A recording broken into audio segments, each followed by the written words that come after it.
నమస్కారం. నా పేరు ఏవి మూర్తి. ఈరోజు ఒక ముఖ్యమైనటువంటి విషయం పైన ఒక ఇంటర్వ్యూ విషయాలు మనం తెలుసుకోబోతున్నాం. మన దేశ ఆర్థిక వ్యవస్థ పైన మూఢనమ్మకాల యొక్క ప్రభావం ఎలా ఉంటుంది అనే విషయాన్ని మీ అందరికీ తెలియజేయడానికి కొరకు దీనికి ఒక సరియైన వ్యక్తి బి సాంబశివరావు గారు అయితే మీకు చాలా చక్కగా వివరిస్తారు అనే ఉద్దేశంతో వారితో నేను ఒక ఇంటర్వ్యూ చేయదలుచుకొని ఆ ఇంటర్వ్యూను మీకు అందించాలని అనుకుంటున్నాను. బి సాంబశివరావు గారు ఈ మానవవాద ఉద్యమంలో దాదాపు 40 సంవత్సరాలుగా ఉన్నారు. వారు స్వేచ్ఛాలోచన అనే పత్రికను వారు నడుపుతున్నారు. దానికి సంపాదకులుగా ఉన్నారు. అది మాసపత్రిక. అలాగే మానవ వికాస వేదిక అనేటువంటి సంస్థను కూడా వాళ్ళు స్థాపించారు, ఫౌండర్ మెంబరు, మరియు దాంట్లో జాతీయ అధ్యక్షులుగా ఉన్నారు. అలాగే federation of Indian rationalist association దానికి కూడా వారు జాతీయ కార్యదర్శిగా పనిచేస్తున్నారు. ఈ ఫిరా అంటే federation of Indian rationalist association, దీంట్లో దాదాపు 80 సంఘాల పైన దానికి అనుబంధంగా ఉన్నాయి. అది జాతీయ లెవెల్లో అది పనిచేస్తున్నది. సో ఇలాంటి ఒక గొప్ప బ్యాక్గ్రౌండ్ ఉన్నటువంటి బి సాంబశివరావు గారితో మనం ఈ ఆర్థిక వ్యవస్థ పైన మూఢనమ్మకాల యొక్క ప్రభావాన్ని గురించి విపులంగా తెలుసుకోవడానికి ఇప్పుడు మనం ప్రయత్నం చేస్తాం. నమస్కారం సాంబశివరావు గారు. అయితే ఇప్పుడు మన దేశంలో ఉన్నటువంటి ఈ ఆర్థిక వ్యవస్థను ప్రభావితం చేస్తున్నటువంటి కొన్ని అంశాల గురించి మాకు వివరించి చెప్తారు? షూర్.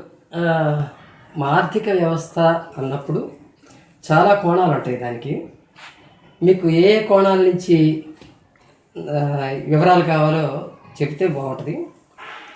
ఏ కోణాలు అంటే ప్రజలకు సంబంధించినటువంటి సాంఘిక వ్యవహారాల గురించా, సంస్కృతి గురించా, లేకపోతే మన దేశంలో ఆర్థిక వ్యవస్థను ప్రభావితం చేస్తున్న అంశాల గురించా అనేది తీసుకున్నప్పుడు ముఖ్యంగా మీ క్వశ్చన్ని బట్టి నాకు అర్థమైంది ఏంటంటే ఆర్థిక వ్యవస్థను ప్రభావితం చేస్తున్నటువంటి ముఖ్య అంశాలు ఏమిటి, లేదా ఆ అంశాల మీద ప్రజల యొక్క సాంస్కృతిక అంశాల ప్రభావం ఎలా ఉంది అనే దాని మీదే అనుకుంటున్నాను.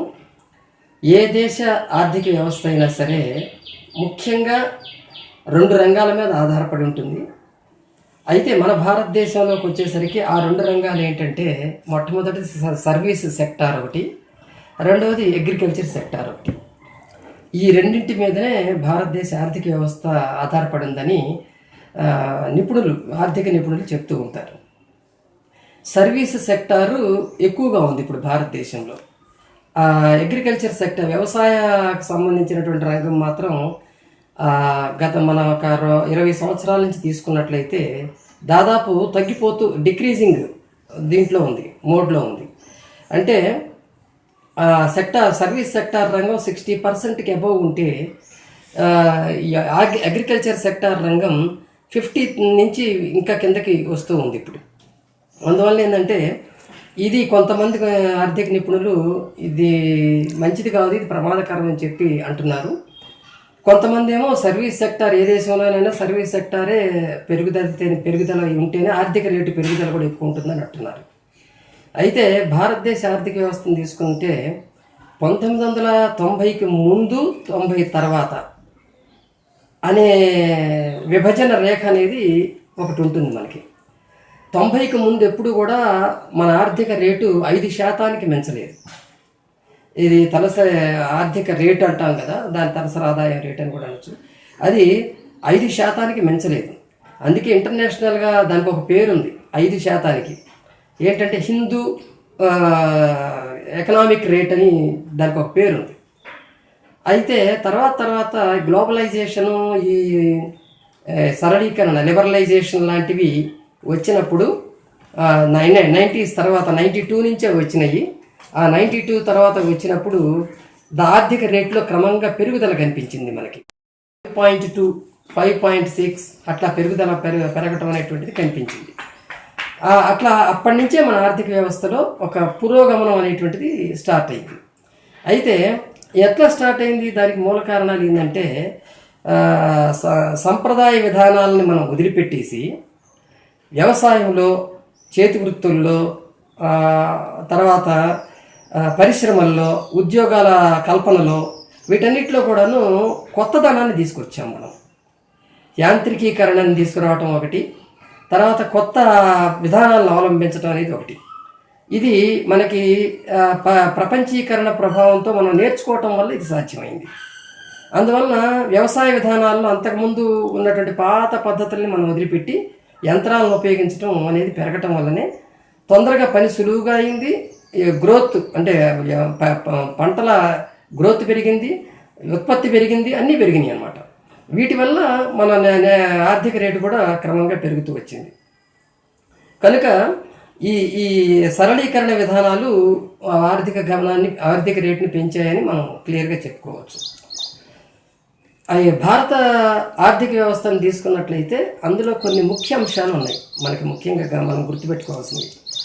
ఒకటేంటంటే ఇప్పటికీ కూడా భారత ఆర్థిక వ్యవస్థను పీడిస్తున్నటువంటి కొన్ని అంశాలు ఏంటంటే లో పర్ క్యాపిటా ఉండటం అనేటువంటిది. లో పర్ క్యాపిటా ఇన్కమ్ అనేటువంటిది ఒకటి ఉంది. అంటే తలసరి ఆదాయం చాలా తక్కువగా ఉండటం.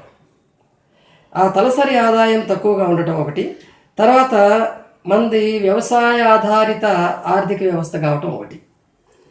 ఈ వ్యవసాయ ఆర్థిక వ్యవస్థ అంటే 53% మంది జనాభా వ్యవసాయం మీదే ఆధారపడి ఉన్నారు. అందులో రైతుల శాతం తక్కువ, వ్యవసాయ కార్మికుల శాతం ఎక్కువ ఉంటుందన్నమాట. తర్వాత ఈ తలసరి ఆదాయం అన్నాం కదా, ఇది ఇంతకుముందు ప్రభుత్వం అంటే 92 తర్వాత వచ్చినటువంటి ప్రభుత్వాలు తీసుకున్నటువంటి చర్యల కారణంగా మనకి ఆర్థిక వ్యవస్థ రేటు పెరుగుతూ వస్తుంది అనుకున్నాం కదా. ఇది 2016లో 9.3% ఉంది మన నరేంద్ర మోడీ వచ్చిన తర్వాత. దాంతో ఆయన ఏమన్నాడంటే నేను 2 అంకెల ఆర్థిక వ్యవస్థను సాధిస్తాం అని చెప్పి అన్నాడు. ఆ తర్వాత 2017-18కి వచ్చేసరికి అది 8.6% కిందకి దిగజారింది. తర్వాత 2018-19కి వచ్చేసరికి అంటే ఇప్పుడు ఈ ఆర్థిక వ్యవస్థ చూస్తే 7% ఉంది. ఆయన వచ్చే టైంకి ఉన్న రేటు క్రమక్రమంగా తగ్గుతూ వస్తుంది. ఎందుకు తగ్గుతూ వస్తుంది అనేది ఈ ఆర్థిక నిపుణులు ఎందుకు అంచనా వేస్తున్న దాని ప్రకారం ఏంటంటే దేశం యొక్క సాంస్కృతిక అంశాలని, ప్రజల్లో ఉన్న సాంస్కృతిక అంశాలని, ఆలోచనల్ని ఆయన వెనక్కి మళ్ళిస్తున్నాడు. మళ్ళీ పాతకాలం వైపుకి తీసుకువెళ్ళే విధంగా అతని పార్టీ కానీ అతను ప్రోత్సహిస్తున్నటువంటి విషయాలు కానీ ఉన్నాయి. అందుకే ఆర్థిక రేటు తగ్గుతుంది అని చెప్పి ఇటీవల విశ్లేషణలు కొన్ని మనకు వస్తున్నాయి. ఇది కూడా మనం గమనంలోకి తీసుకోవాల్సిన అవసరం ఉంది. అట్లాగే మనం ముఖ్యమైనటువంటి ఆర్థిక వ్యవస్థలో ఉన్నటువంటి ముఖ్యమైన అంశాల గురించి మనం మాట్లాడుతున్నాం. వాటిని కంప్లీట్ చేసుకున్న తర్వాత ఈ విషయంలోకి మళ్ళీ వద్దాం. మన ఆర్థిక వ్యవస్థకి ఇబ్బందికరంగా ఉన్నటువంటి ఏంటంటే ఓవర్ పాపులేషన్, అధిక జనాభా అందరూ కూడా ఉత్పత్తిలో పాల్గొంటే అది నష్టం కాదు, కానీ ఉత్పత్తిలో పాల్గొనలేని పరిస్థితి ఉన్నది ఇక్కడ. అందువల్ల ఓవర్ పాపులేషన్ అనేటువంటిది కూడా దీన్ని కొంగదీస్తున్నది, ఆర్థిక వ్యవస్థని కొంగదీస్తున్నది. ప్రపంచ జనాభాలో భారతదేశ జనాభా 17.5% ఉంది. ఒక దేశంలో 17.5% ఉండటం అనేటువంటిది చాలా గ్రేట్. అది ఎక్కువ జనాభా ఉండటం అన్నమాట. అది చైనా తర్వాత మనమే ఆ స్థానంలో ఉన్నాం. మిగిలిన ఏ దేశం జనాభా ఇంత స్థాయిలో లేదన్నమాట. అందువలన తక్కువ జనాభా ఉండి ఎక్కువ ప్రొడక్షన్లో పాల్గొంటే ఇబ్బంది ఉండదు. అట్లాగే ఎక్కువ జనాభా ఉండి వాళ్ళకి ఉత్పత్తులు చేయడానికి ఏం పనులు లేక, కార్యక్రమం అంటే ఏ రకమైన ఉద్యోగాలు లేకపోతే ఏ పనులు చేయగలిగి కూడా చేయక, ఇలాంటి కారణాల వల్ల ఉత్పత్తిలో పాల్గొనకపోవటం వల్ల తలసరి ఆదాయం తగ్గిపోతుంది. అదొక కారణం అన్నమాట. ఇకపోతే ఆదాయాల మధ్య ఉన్న వ్యత్యాసం కూడా మన ఆర్థిక వ్యవస్థని కొంగతీస్తుంది. అంటే ఉదాహరణకి ఇప్పుడు ప్రస్తుతం చూసుకున్నట్లయితే భారతదేశ ఆర్థిక వ్యవస్థలో 1% ఉన్న ప్రజలే 53% సంపదని వాళ్ళ చేతులు పెట్టుకున్నారు. దేశంలో ఉన్నటువంటి 53% సంపద 1% జనంలో ఉంది. అది ఇంకా చూడండి, మిగిలిన 47% జనాది 99% ప్రజల చేతుల్లో ఉందన్నమాట. దాన్ని బట్టే మనం ఆ డిస్పారిటీ అనేటువంటిది ఎంత ఎక్కువ ఉంది, ఆ తేడా ఎంత ఎక్కువ ఉందనేది తెలుస్తుంది. అంతేకాదు 10% పీపుల్ జనాభా అంటే మన జనాభాలో ఉన్నటువంటి 10% పారిశ్రామికవేత్తలు కానివ్వండి, ధనవంతులు కానివ్వండి, ఎవరైనా వాళ్ళందరినీ 10% అనుకుంటే వాళ్ళు మొత్తం ఆర్థిక వ్యవస్థలో 76.3% సంపదని వాళ్ళు తీసేసుకున్నారు. వాళ్ళ దగ్గర ఉండిపోయింది అనమాట. సో 90% జనానికి 20% సంపద కూడా లేదు.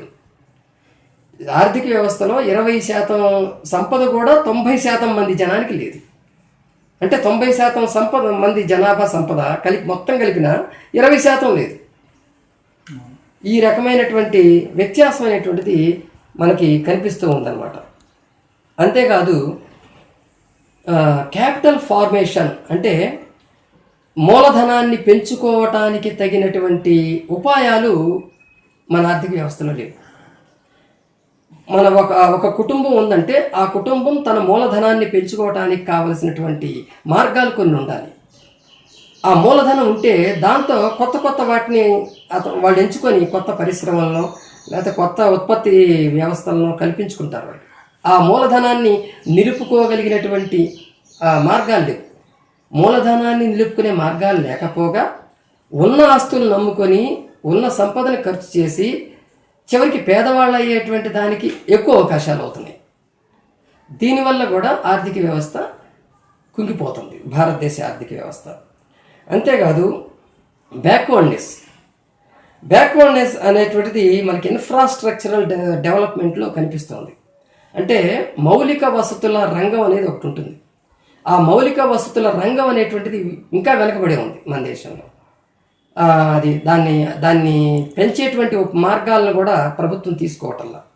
ఎట్లాగంటే ఇప్పటికీ కూడా దేశంలో 25% జనాభాకి కరెంటు లేదు. కరెంటు లేని గ్రామాలు 25% ఉన్నాయి. మన దేశంలో మొత్తం గ్రామాలు 7 లక్షల దాకా ఉన్నాయి అని ఒక అంచనా. అందులో 25% గ్రామాలకి కరెంటే లేదంటే 75 ఏళ్ల స్వాతంత్ర్యం, 73 ఏళ్ల స్వాతంత్ర్యం వచ్చిన తర్వాత ఇంతవరకు మౌలిక వసతిని కల్పించలేకపోయాం వాళ్ళకి మనం. అటువంటి పరిస్థితి ఉంది. ఇంకా విచిత్రం ఏంటంటే, ఇంకా విచిత్రం ఏంటంటే 97% జనాభాకి సురక్షితమైన మంచినీరు లేదు. కలుషితమైనటువంటి నీళ్ళనే ఎక్కువ మంది సేవిస్తున్నారు. దానివల్లనే హెల్త్ పాడైపోతుంది. దానివల్లనే హెల్త్కి ఎక్కువ ఖర్చు పెట్టాల్సినటువంటి పరిస్థితి వస్తుంది. అందువలన సురక్షితమైన మంచినీరు 97% మంది జనాభాకి మనం కల్పించలేకపోయాం. ఇవన్నీ మౌలిక వస్తువులే. ఇంకా 84 కోట్ల మంది జనాభాకి మరుగుదొడ్డి సౌకర్యాలు లేవు. ఇప్పటికీ కూడా 16%. ఇప్పుడు దాన్నే నరేంద్ర మోడీ మనం టీవీలో చూస్తున్నాం. మరుగుదొడ్లు కట్టించడానికి అనేక యాడ్లు ఇస్తున్నారు. ప్రతి ఇంటింటికి మరుగుదొడ్డి కోసం చేస్తున్నారు. ఇంత చేస్తున్నా సరే ఇప్పటికీ కూడా 84 కోట్ల మందికి లేదు. 130 కోట్ల జనాభాలో 84 కోట్ల మందికి ఇంకా సదుపాయం కలగడం. ఆర్థికవేత్తలు ఇప్పుడు ఏమంటున్నారంటే, ఈ మౌలిక వసతుల కల్పన రంగాన్ని అన్ని ప్రభుత్వాలు నిర్లక్ష్యం చేశాయి, అందుకే ఇది ఈ రకమైనటువంటి దుస్థితి దాపురించింది అని చెప్తున్నారు. 2025 సంవత్సరానికి అంటే ఒక 5-6 సంవత్సరాల లోపు మౌలిక వసతుల రంగం అనేది పూర్తిగా ఇది కావాలి, సుసంపన్నం కావాలి. కనీసం దాన్ని కల్పించడానికి 7,000 కోట్ల రూపాయలు అవసరం అవుతుందని చెప్పి ఇవాళ ఆర్థిక శాస్త్రవేత్తలు అంచనా వేస్తున్నారు. కాబట్టి మన ఆర్థిక వ్యవస్థలో ఇట్లాంటి లోపాలు చాలా వస్తున్నాయి. ఇంకా అవుట్డేటెడ్ టెక్నాలజీ వాడటం అనేది ఇంకా ఉంది మనలో. అవుట్డేటెడ్ టెక్నాలజీ, అవుట్డేటెడ్ వైద్య విధానాలు అవన్నీ ఇప్పటికీ మనల్ని పీడిస్తూ ఉన్నాయి. ఆ అవుట్డేటెడ్ టెక్నాలజీ వాడటం వల్ల ఏమవుతుంది, ఉత్పత్తి అనేది పెరగట్లా. ఇప్పటికీ వ్యవసాయంలో ట్రాక్టర్లు వాడకుండా ఎద్దులు, దున్నపోతులు ఇవే వాడుకుంటూ వాటి కోసమే వాటిని మేపుతూ వాటిని చేస్తూ ఉండటం వల్ల ప్రాసెస్ చాలా స్లోగా అవుతుంది, చాలా డిలే అంటే దాన్ని స్లోగా అవటమే కాదు, దాని ఖర్చు కూడా ఎక్కువ అవుతుంది. ఉదాహరణకి ఒక పొలంలో ఒక ఎత్తుగా ఉన్నటువంటి ఒక మట్టిని తీసి ఇంకో చోట పోయాలంటే అది మనుషులు కనుక చేస్తే కనీసం 10-12 రోజులు పడుతుంది. అదే ఒక జేసీబీని తీసుకెళ్తే 2-3 గంటల్లో కంప్లీట్ అవుతుంది. జేసీబీకి మనం ఇచ్చేది ఒక 2,000 రూపాయలు ఇస్తాం. అదే మనుషులకైతే ఈవేళ 500 రూపాయలు పెడితే ఎవరు రావట్లా. 10 మంది రావాలంటే 5,000 రూపాయలు అవుతుంది. కనుక టెక్నాలజీని ఉపయోగిద్దాము అనే అవేర్నెస్ జనంలోకి రావట్లేదు. ఇంకా అది మనం చూసుకోవాలన్నమాట. ఇకపోతే సంప్రదాయ వ్యవస్థ మీద భారతీయులకి చాలా ఎక్కువ నమ్మకాలు ఉన్నాయి. ఏంటది సాంప్రదాయిక వ్యవస్థ అంటే? అవి సాంఘిక సాంస్కృతిక అంశాలకు సంబంధించి. ఈనాటికి కూడా దాన్ని విడిచిపెట్టడానికి జనం సిద్ధంగా లేరు. సిద్ధంగా లేకుండా చేస్తున్నటువంటి పరిస్థితులు కూడా ఉన్నాయి. అందువల్ల ఏంటంటే అవి ముఖ్యంగా కుల వ్యవస్థ, అట్లాగే మతాచారాలు. మరి ఆ రకంగానే మన పూర్వకాలం నుంచి ఎప్పుడో మన ప్రాచీనులు చెప్పారు కదా అని చెప్పి వాళ్ళ మీద ఉన్న గౌరవంతో వాటిని ఇంకా కొనసాగించే నమ్మకాలు, సాంస్కృతిక అంశాలు, పండగలు, ఇలాంటివన్నీ కూడా ఈ సాంప్రదాయిక భావజాలం ఏదైతే ఉందో అది మనస్సుల్లో పడి దాని నుంచి జనం దూరం కాకపోవటం వల్ల, నూతన జీవన విధానం వైపు వాళ్ళు రాకపోవటం వల్ల కూడా భారత ఆర్థిక వ్యవస్థ దెబ్బతింటుంది. తర్వాత ఇలాంటివి ఇంకా చాలా చిన్న ఉన్నాయి. నిరుద్యోగం అని, చిరుద్యోగం అని. నిరుద్యోగులు ఎంత నానాటికి పెరుగుతున్న విషయం మనకి లెక్కలు తెలియజేస్తూనే ఉన్నాయి. ప్రతి పార్టీ కూడా చెప్పేది ఏంటంటే మేనిఫెస్టోలో, మేము రాగానే నిరుద్యోగాన్ని ఇన్ని కోట్ల ఉద్యోగాలు ఇస్తాం, కొత్త పరిశ్రమలు తెస్తామని చెప్పి అంటున్నారు. కానీ 5 ఏళ్లకోసారి ఈ వాగ్దానాలు చేస్తున్నారు. కానీ వాళ్ళు మళ్ళీ దిగిపోయేటప్పుడు మేము అన్ని కల్పించామని చెప్తున్నారు. కానీ వాస్తవ పరిస్థితులు అందుకు భిన్నంగా ఉన్నాయి. నిరుద్యోగులు అంతకు డబుల్ పెరుగుతూ ఉన్నారు. 5 ఏళ్లలోనే చాలా ఎక్కువ శాతం పెరుగుతూ ఉన్నారు. మరి ఏమవుతుంది? వాళ్ళ వాగ్దానాలు ఏమవుతున్నాయి, వాళ్ళ విధానాలు ఎందుకు ఫెయిల్ అవుతున్నాయి అనేది వాళ్ళు ఎప్పుడూ చూసుకోవట్లేదు. కారణం ఏంటంటే అవి నినాదాలని వాగ్దానాలని చేయటానికే పనికొస్తున్నాయి తప్ప వాస్తవంగా ఉద్యోగాల కల్పన అనేటువంటి దానికి ఏం చేస్తే ఉద్యోగాలు కల్పించబడతాయి అనేటువంటివి వాళ్ళు ఎవరు కూడా ఆలోచన చేయట్లేదు. అంటే ఓట్లు రాబట్టుకోవడానికి కావాల్సిన నినాదాలుగా మాత్రమే వాటిని పెంచుకుంటున్నారు.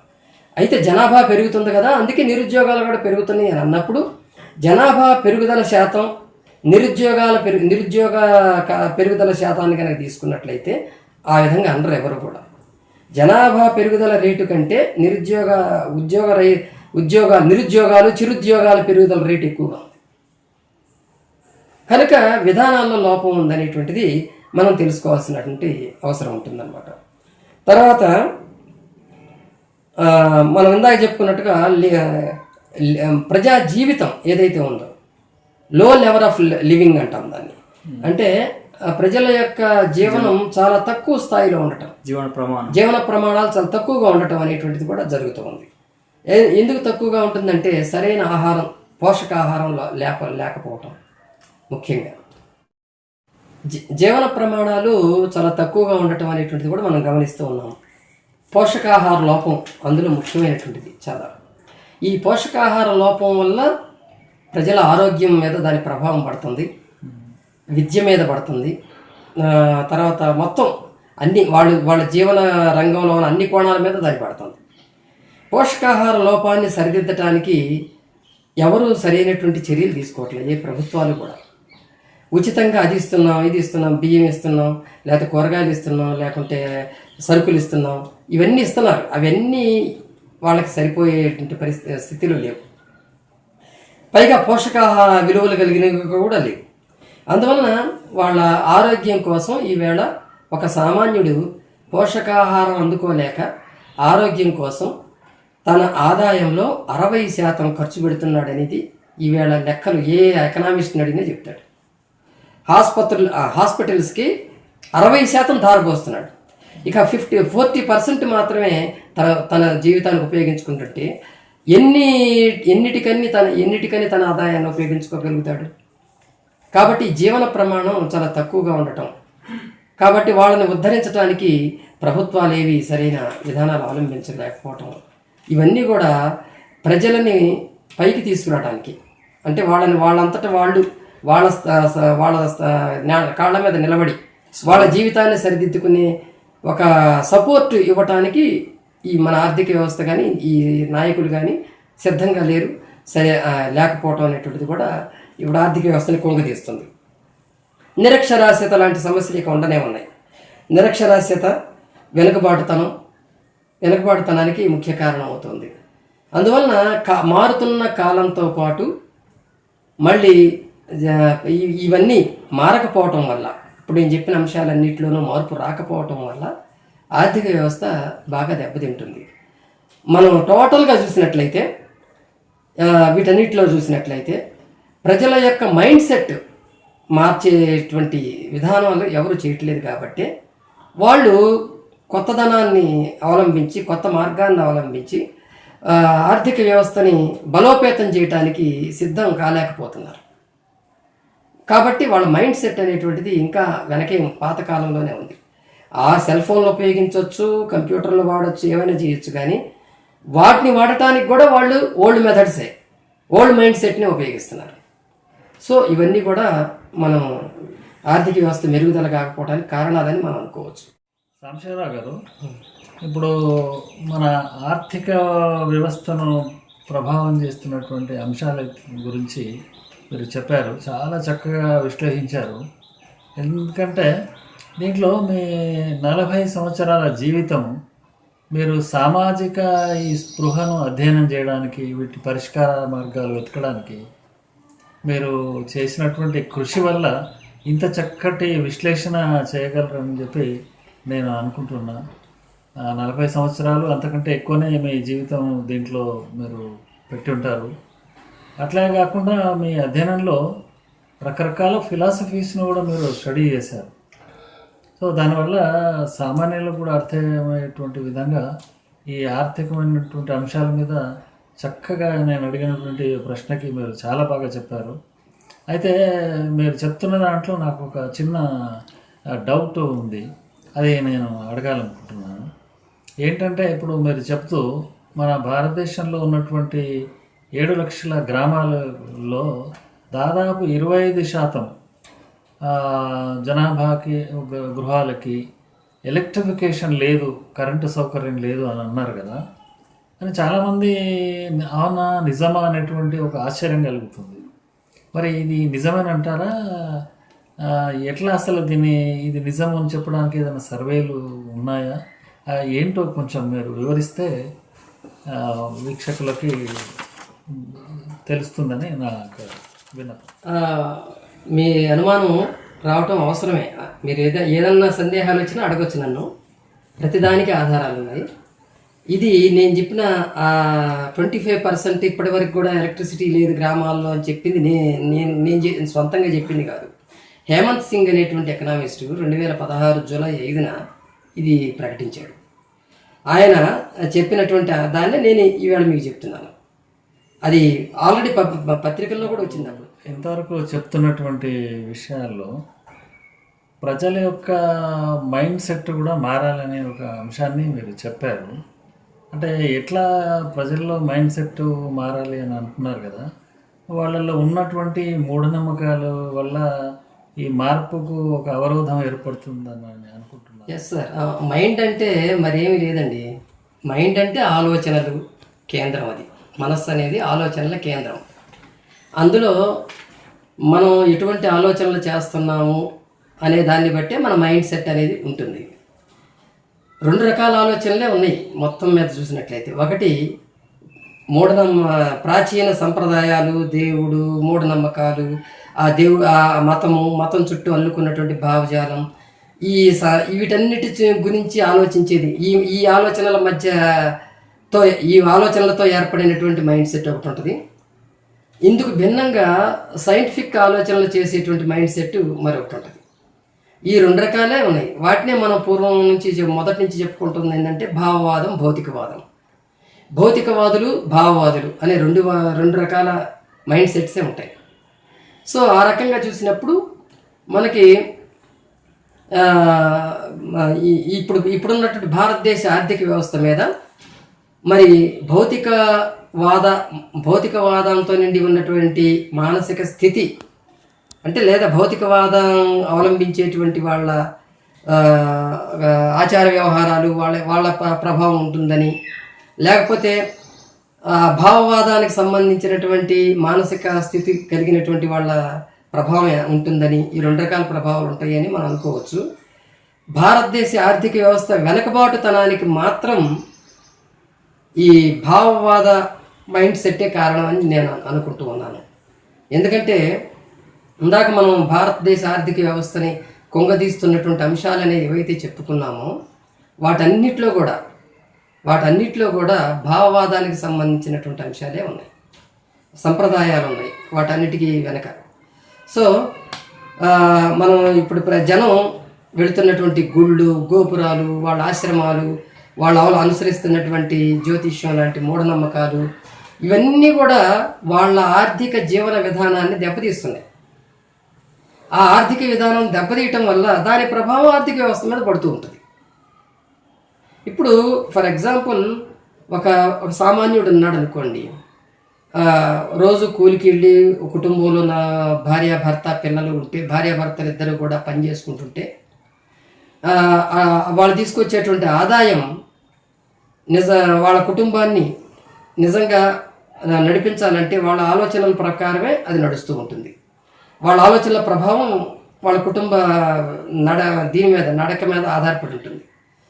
అయితే వాళ్ళల్లో కనుక భౌతికవాద ఆలోచనల నుండి మన ఆదాయాన్ని చాలా చక్కగా ఎందుకు ఉపయోగించుకుందాం, ఈ గుళ్ళకి గోపురాలకి వెళ్ళొద్దు, ఈ మూఢనమ్మకాలని అనుసరించొద్దు, ఇవన్నీ మూఢనమ్మకాలు కాబట్టి వీటిని అనుసరించొద్దు, ఇదిగో సరైన ఆహారం తీసుకుందాం, ఆరోగ్యాన్ని కాపాడుకుందాం, పిల్లలకి మంచి చదువులు చెప్పిద్దాం అని ఒక లక్ష్యంగా పెట్టుకొని ఈ రకమైన విధానాన్ని లక్ష్యంగా పెట్టుకొని వాళ్ళ ఆదాయాన్ని ఉపయోగించుకుంటే పూర్తిగా 100% కాకపోయినా కనీసం 80% వాళ్ళు సక్సెస్ అవుతారు. అదే వచ్చినటువంటి ఆదాయంలో మనకి దేవుడు మనకి ఇట్లా రాశాడు కాబట్టి తక్కువ ఆదాయం వస్తుంది, దీన్ని పెంచుకోవాలంటే ఫలానా ఆశ్రమానికి వెళ్ళాలి, ఫలానా బాబా చెప్పినట్టు వినాలి, ఫలానా దేవుడి దగ్గరికి వెళ్దాం, ముడుపు కడదాం, ఇదిగో చిన్నపిల్లకి రోగం వచ్చింది మంత్రగాడి దగ్గరికి వెళ్దాం, లేకపోతే జ్యోతిష్యుడి దగ్గరికి వెళ్దాం, లేకుంటే మన ఇల్లు వాస్తు బాగోలేదేమో చూపించుకుందాం, లేకుంటే ఇంకొకరిని ఆశ్రయిద్దాం, ఇదిగో ఇంకొక బాబా చేత తాయెత్తులు కట్టించుకుందాం అని ఈ విధంగా ఆలోచనలు చేస్తూ ఉంటే ఖచ్చితంగా వాళ్ళ ఆదాయంలో కొంత భాగం వాటన్నిటికీ వెళుతూ ఉంటుంది. లేదా తిరుపతి వెళదాం, యాదగిరి గుట్ట వెళదాం, దాని అని చెప్పి వాళ్ళు ప్లాన్ చేసుకుంటూ ఉంటే అనవసరంగా వాళ్ళ ఆదాయంలో చాలా భాగం అటు వెళ్ళిపోతుంటుంది. వెళ్ళిపోతున్నప్పుడు ఎంతకాలం ఉన్నా సరే వాళ్ళ కుటుంబాన్ని ఉద్ధరించుకునేటువంటి పరిస్థితికి రాలేరు. అందువలన ఆలోచనలు మైండ్ సెట్ అనేటువంటిది ఖచ్చితంగా కారణమవుతుంది ఆర్థిక వ్యవస్థ సరిగ్గా ఉంచుకోవటానికి, ఉండకపోవటానికి. మైండ్ సెట్ అనే ప్రభావం చాలా ఉంటుంది. అందులో ఈ గుళ్ళు, గోపురాలు ఇవి చాలా తీవ్రమైన ప్రభావాన్ని ఇక్కడ ప్రజానీకం యొక్క ఆర్థిక వ్యవస్థ మీద కలగజేస్తున్నాయి. సాంబశివరావు గారు, కొన్ని ఆసక్తికరమైనటువంటి విషయాల్ని మనము పత్రికలలో చూస్తున్నాము, టీవీలలో చూస్తున్నాము. ఆశ్చర్యాన్ని గొలిపేటువంటి అంశాలు ఏముంటుందంటే, చాలా సంపద దేవాలయాల్లో మూలుగుతుంది అనేటువంటి మాట వింటున్నాం. మరి ఇది నిజమేనా? ఒకవేళ నిజమైతే మరి ఈ సంపద ఎట్లా వచ్చింది, ఎందుకు ఒక దగ్గర పోగైపోతుంది, అసలు కారణం ఏంటి? ఇప్పుడు ఆ పోగైన సంపద మరి ఏం చేయాలి అనేటువంటిది కూడా ఒక ప్రశ్నగా ఉంది. దానికి పరిష్కార మార్గాలు సూచించండి. మనకి చాలా ఇంపార్టెంట్ క్వశ్చన్ అండి మీరు అడిగింది. శ్రీశ్రీ గారు ఒక మాట అన్నాడు, దేవుడు దారిద్ర్యం ఒకే నాణ్యానికి బొమ్మ బొరుసు అని. అది 100% కరెక్ట్. ఇంకొకటి కూడా మన జాషువా కూడా ఒక మంచి కవిత చెప్పాడు. ప్రతిమల పెండ్లి సేయుటకు 100,000 వ్యయింతురు గాని, దుఃఖితమతులైన పేదల పకీరుల శూన్యములైన పాత్రలను మెదుకు విదల్చది భరితమేదిని, 33 కోట్ల దేవతలు ఎగవడ్డ దేశమున భాగ్య విహీనుల క్షుత్తులారునే అన్నాడు. 33 కోట్ల దేవతలు ఎగవడ్డ దేశమున భాగ్య విహీనుల క్షుత్తులారునే. ఇది చాలా ముఖ్యమైనటువంటి వాక్యం. మన దేశంలో 33 కోట్ల మంది దేవతలు ఉన్నారని ఇప్పటికీ కూడా ఈ పురాణాల ప్రవచనకారులు చెప్తూ ఉంటారు. అది ఏదో మాట వరుసకి చెప్పినటువంటి మాట కాదు. అది 33 కోట్ల మంది దేవతలు ఎగబడ్డారు కాబట్టి ఈ దేశం మీద మరి పేదవాళ్ళు, భాగ్య విహీనులు అంటే పేదవాళ్ళు, భాగ్యం లేనివాళ్ళు, ఈ పేదవాళ్ళ యొక్క ఆకలి కేకలు ఇప్పటికీ కూడా మన దేశంలో వినిపిస్తున్నాయి.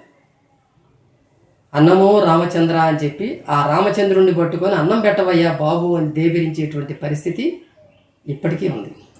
అంటే ఆకలితో కేకలేస్తున్నా సరే ఆ దేవుణ్ణే ప్రార్థిస్తున్నారు తప్ప దానికి పరిష్కారం, ఆకలిని తీర్చుకోవడానికి గల పరిష్కారాన్ని ఆలోచించే థింకింగ్, ఆలోచన విధానం అనేటువంటిది వాళ్ళకి అలవాటం లేదు. అందుకే మన దేశ దుర్భర స్థితి ఇట్లా ఉంది అనమాట. శ్రీశ్రీ చెప్పిన, జాషువా చెప్పిన, వీళ్ళిద్దరిలో ఎవరు చెప్పినా మన దేశ ఆర్థిక వ్యవస్థని దృష్టిలో పెట్టుకునే చెప్పారు వాళ్ళు. దీనికి మీకు ఒక ఎగ్జాంపుల్ చెప్తాను. 2009 సంవత్సరంలో మహారాష్ట్రలో ఉదయ్ నిర్గుణ్కర్ అని ఒక ఎకనామిస్ట్ మనకు ఒక క్లియర్ పిక్చర్ ఒకటి ఇచ్చాడు మనకి. ఆయన చెప్పిన పిక్చర్ని నేను మీకు ఉదాహరిస్తాను ఇక్కడ. ఆయన ఏమన్నాడంటే, మనల్నే ఈ దేవుళ్ళు, తర్వాత ఈ ఆర్థిక పరిస్థితుల మీద దేవుళ్ళ ప్రభావం ఎలా ఉంటుందనేది మనల్ని మనమే అంచనా వేసుకునే పరిస్థితి, ఒక డేటా అంచనా లెక్కించే పద్ధతిలో ఉదాహరణ ఇచ్చాడు మనకి. అదేంటంటే, ఇందాక మనం 7 లక్షల గ్రామాలు అనుకున్నాం కదా. అయితే ఆయనకున్న దీని ప్రకారం, డేటా ప్రకారం 6,20,000 గ్రామాలు ఉన్నాయని చెప్పి ఆయన అంచనా వేశాడు. అది ఇప్పటికి 7 లక్షలు అయ్యి ఉండొచ్చు, లేదా తేడా ఉండొచ్చు ఇందులో. ఒకవేళ ఏదైనా అనుకున్నాం కానీ ఆయన లెక్క ప్రకారం తీసుకుందాం. 6,20,000 గ్రామాలు మనకి ఉన్నాయి దేశంలో. ఇవి కాక పట్టణాలు ఉన్నాయి. ఈ 6,20,000 గ్రామాల్లో ఒక్కొక్క ఊరికి కనీసం 4 గుళ్ళు ఉంటాయి. కనీసం ఒక ఊర్లో ఎక్కువ ఉండొచ్చు, ఒక ఊర్లో తక్కువ ఉండొచ్చు. యావరేజ్గా ఒక 4 వేసుకుందాం అన్నాడు ఆయన. అప్పుడు మొత్తం దేశంలో ఎన్ని గుళ్ళు ఉన్నాయి? 24,80,000 గుళ్ళు ఉన్నాయి. ఇందులో మసీదుల్ని కలపలేదు, చర్చీల్ని కలపలేదు. ఇన్ని గుళ్ళు ఉన్నాయి. ఇక పట్టణాల విషయానికి వద్దాం. C grade municipality, C grade పట్టణాలు తీసుకున్నా కానీ కనీసం ఒక 5,000 ఉంటాయి. సి గ్రేడ్ అంటే అత్యంత తక్కువ జనాభా కలిగినటువంటి, అంటే 1,00,000 లోపు జనాభా కలిగినటువంటి పట్టణాలు. అవి తీసుకుంటే ఒక 5,000 వేసుకున్నా కానీ ఆ 5,000 జనాభా ఉన్నటువంటి ఊళ్ళలో సి గ్రేడ్ పట్టణాల్లో కనీసం 10 గుళ్ళు ఉంటాయి యావరేజ్గా తీసుకున్నారు. కానీ అంటే ఇవి ఒక 50,000 గుళ్ళు ఉన్నాయి ఇక్కడ. ఇక పెద్ద పట్టణాలు తీసుకుందాం, ఏ గ్రేడు, బి గ్రేడ్ పట్టణాలు ఇట్లాంటివి తీసుకుంటే ఒక 1,000 వేసుకున్నాడు ఆయన లెక్క. 1,000 వేసుకుంటే ఆ 1,000 పట్టణాల్లో కూడా కనీసం 100 ఉంటాయి గుళ్ళు. ఆ 100 వేసుకుంటే ఇవి ఒక 10,000 గుళ్ళు అవుతాయి. ఇప్పుడు మొత్తం ఎన్ని అయినాయి? 24,80,000 ఏమో గ్రామాల్లో ఉన్నాయి, పట్టణాల్లోనేమో 60,000 ఉన్నాయి. మొత్తం కలిపితే 25,40,000 గుళ్ళు ఉన్నాయి. ఇవన్నీ హిందువులవి. ఇక చర్చీలు, మసీదులు, గురుద్వారాలు ఇవన్నీ చూసినట్లయితే మరొక 25% వేసుకోమన్నాడు ఆయన. అంటే ఒక 6,35,000 అవుతాయి 25% వేస్తే. అంటే మొత్తం ఈ గుళ్ళు, మసీదులు, చర్చీలు ఇవన్నీ కలిపితే 31,75,000 అవుతాయి. ఇక మఠాలు, ఆశ్రమాలు, ఈ ఆఖడాలు ఇవన్నీ సపరేట్ మళ్ళీ అదొక వేరే అంశం. యోగా కేంద్రాలు, ఆధ్యాత్మిక కేంద్రాలు ఇవన్నీ కూడా సపరేట్ అంశం. ఇప్పుడు ఈ 31,75,000 గుళ్ళని, ఒక్కొక్క గుళ్ళో ఒక్కొక్క దేవుడు ఉంటాడు. ఇంతమంది దేవుళ్ళని కొలవటానికి భారతదేశంలో 130 కోట్ల మంది జనాభాలో ఎక్కువ మంది వీటిని వీటి వైపు పరుగులు తీస్తూ ఉన్నారు. ఇక సరే, పని గంటలు ఎలా వృధా అవుతున్నాయో కూడా ఆ నిర్గుణకర్ చెప్పాడు అన్నమాట. ఒక టెంపుల్కి వెళ్ళినప్పుడు ఎవరైనా సరే కనీసం ఒక అరగంట ఖర్చు పెడతారు ఆ గుళ్ళో లైన్లో నిలబడటానికి, దేవుడు కొబ్బరికాయలు కొట్టడానికో, లేకపోతే ప్రార్థనలు చేయటానికో, లేదా అక్కడ అంతా అయిపోయిన తర్వాత వచ్చి కూర్చోటానికో, మంటపంలో కూర్చోటానికో, దేనికో కనీసం ఇదంతా యావరేజ్గా ఒక అరగంట టైం మనం వేసుకోవచ్చు. మరి రోజు కనీసం గుడికి వెళ్ళేవాళ్ళు ఎంతమంది ఉంటారనేది కూడా ఆయన ఒక అంచనా వేసి 500 మంది వేసుకోమన్నాడు. ఒక ఊరికి 500, కనీసం రోజుకి మొత్తం జనాభాలో ఒక 500 మంది వేసుకోమన్నాడు. అట్లా వేసుకుంటే రోజుకి అరగంట, రోజు వెళ్ళేవాళ్ళు కనీసం 500 మందిని వేసుకుంటే మొత్తం ఈ గుళ్ళకి వెళ్ళే వాళ్ళందరినీ కనుక వేసుకున్నట్లయితే 158,75,00,000 పని గంటల్ని వాళ్ళు వినియోగిస్తున్నారు దానికి. అంటే 500 మంది 31,75,000 గుళ్ళకి, ఒక్కొక్క గుడికి 500 మంది, రోజుకి 158,75,00,000 అర్ధ గంటలను ఉపయోగిస్తున్నారు. అంటే దాన్నే గంటల్లోకి మార్చుకుంటే మనకి 3,17,50,000 గంటలు పూజలకి, టెంపుల్స్కి ఖర్చు పెడుతున్నారు వాళ్ళు. రోజుకి అన్ని గంటలు ఖర్చు పెడుతున్నారు. అంటే ఎన్ని పని గంటలు ఈ గుళ్ళ పేరుతో, ఈ అర్చన ఆరాధనల పేరుతో ఒక వ్యక్తి ఖర్చు మన దేశం ఖర్చు పెడుతుందో గుర్తుపెట్టుకోవడానికి ఆయన ఇచ్చాడనమాట ఈ లెక్క. అట్లాగే గుడికి వెళ్ళిన వాడు వట్టిగా ఉండడు, కనీసం కానుకేస్తాడు. చర్చిలోనైనా మసీదులోనైనా, మసీదులో అంటే కానుకలు వేసి ఇది లేకపోతే ఎవరికైనా బెచ్చగాళ్ళకి దానం చేయటట్లా చేస్తారు. కనీసం ₹1 వేసుకోమన్నాడు. అందరు ఇచ్చినా ఇవ్వకపోయినా యావరేజ్గా ₹1 వేసుకుంటే అభిషేకాలు చేయొచ్చు, ప్రత్యేక పూజలు చేయొచ్చు, ఇవన్నీ కూడా చేసుకుంటే కనీసం ఇందాక మనం చెప్పుకున్నట్టు 158,75,00,000 ఆ రకంగా హుండీల్లో పడుతుంది. అంటే ఆ రకంగా ఖర్చు పెడుతున్నారు వాళ్ళు. అంటే రోజుకి పెరుగుతున్నటువంటి గుళ్ళు గోపురాల సంగతి ఇందులో లేదు. నెలకి ఒక రోజుకే ఎంత అవుతుంది అంటే, నెలకి ఎంత ఖర్చు అవుతుందో లెక్కేస్తే 4,762,50,00,000 వస్తుంది మనకి. 4,762,50,00,000 ఒక నెలకి భక్తులు ఖర్చు పెట్టేది. ఏది యావరేజ్గా ₹1 వేసుకుంటే. మరి అదే సంవత్సరానికి వేసుకుంటే 57,150 కోట్ల రూపాయలు సంవత్సరానికి భక్తులు ఖర్చు పెడుతున్నారు. నిజానికి ఇంక ఎక్కువ ఉంటుంది. ఇది మనకి ₹1 లెక్కన చెప్పాడు కాబట్టి మనం అనుకుంటున్నాం. ఇది 57,150,000 కోట్ల రూపాయలు. అంత డబ్బుని అతను భక్తులు గుళ్ళకి ఇస్తున్నారని అనుకోవచ్చు. ఇంతకన్నా కనీసం 2-3 రెట్లు ఎక్కువ ఉంటుంది. మనం అది గుర్తుంచుకోవాలి. కాబట్టి ఆదాయం, గుళ్ళకి ఎంత ఆదాయం వస్తుంది అనేది మనం దీన్ని బట్టి అర్థం చేసుకోవాలి.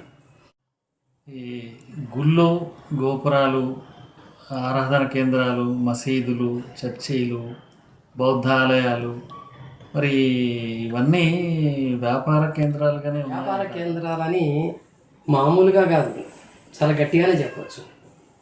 ఎందుకంటే మీరు ఒక పరిశ్రమ పెడితే ఆ పరిశ్రమలో ఏ వస్తువు ఉత్పత్తి అవుతుందో దానికి సంబంధించినటువంటి టెక్నీషియన్స్, దానికి సంబంధించిన ఇంజనీర్సే ఉంటారు. మరి మీరు ఒక షాప్ పెడితే ఆ షాపులో ఏ వస్తువులు ఉన్నాయో ఆ వస్తువులు కొనుక్కోవటానికి ఆ వస్తువులు అవసరమైనటువంటి వాళ్ళే వస్తారు. లేదా ఇంకొక బిజినెస్ పెడితే ఆ బిజినెస్కి సంబంధించిన కస్టమర్స్ మాత్రమే వస్తారు. ఒక రియల్ ఎస్టేట్ పెడితే ఆ రియల్ ఎస్టేట్కి సంబంధించిన కస్టమర్స్ మాత్రమే వస్తారు. కానీ ఈ ప్రార్థనా స్థలాలు ఏవైతే ఉన్నాయో ఇక్కడ అందరూ కస్టమర్లే. అందులో పేదవాళ్ళు ఉంటారు, ధనికులు ఉంటారు, చిన్నపిల్లలు ఉంటారు, పెద్దవాళ్ళు ఉంటారు, ముసలివాళ్ళు ఉంటారు, రేపు మాపు చనిపోయే వాళ్ళు ఉంటారు, తర్వాత ఆడవాళ్ళు ఉంటారు, మగవాళ్ళు ఉంటారు. అసలు ఇంకా చెప్పాల్సింది ఏముంది? ఉద్యోగులు ఉంటారు, నిరుద్యోగులు ఉంటారు, నిరక్షరాస్యులు ఉంటారు, పండితులు ఉంటారు, మేధావులు ఉంటారు, న్యాయమూర్తులు ఉంటారు, జడ్జి మన డాక్టర్లు ఉంటారు, యాక్టర్లు ఉంటారు, రాజకీయ నాయకులు ఉంటారు, లేని వాళ్ళంటూ ఉండరు. కాబట్టి ఇంత బహుముఖమైనటువంటి జనాభాని, అన్ని రకాల జనాభాని ఆకర్షించి ఆకర్షిస్తున్నటువంటి వ్యాపార రంగం అదొకటే ఇండియాలోనే కాదు, ఎక్కడైనా సరే.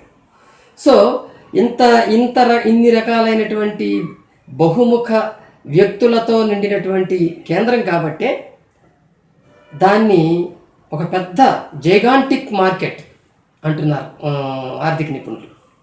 అంత జైగాంటిక్ మార్కెట్ మరొకటి ఎక్కడా లేదు. అందువల్ల ప్రతివాడు విచిత్రం ఏంటంటే, అక్కడికి వెళ్ళే ప్రతివాడు కూడా ఒక విశ్వాసంతో వెళుతున్నాను నేను అనుకుంటాడు. ఆ విశ్వాసం ఏమిటి?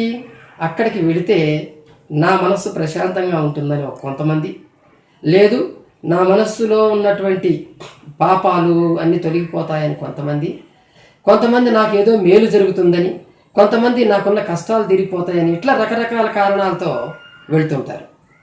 విచిత్రం ఏంటంటే, వాళ్ళు విశ్వాస రూపంలోనే నమ్మి ఆ దేవుణ్ణో లేకుంటే ఆ చర్చిలో ఉన్నటువంటి ఆరాధన మూర్తినో నమ్మి వెళుతున్నారు.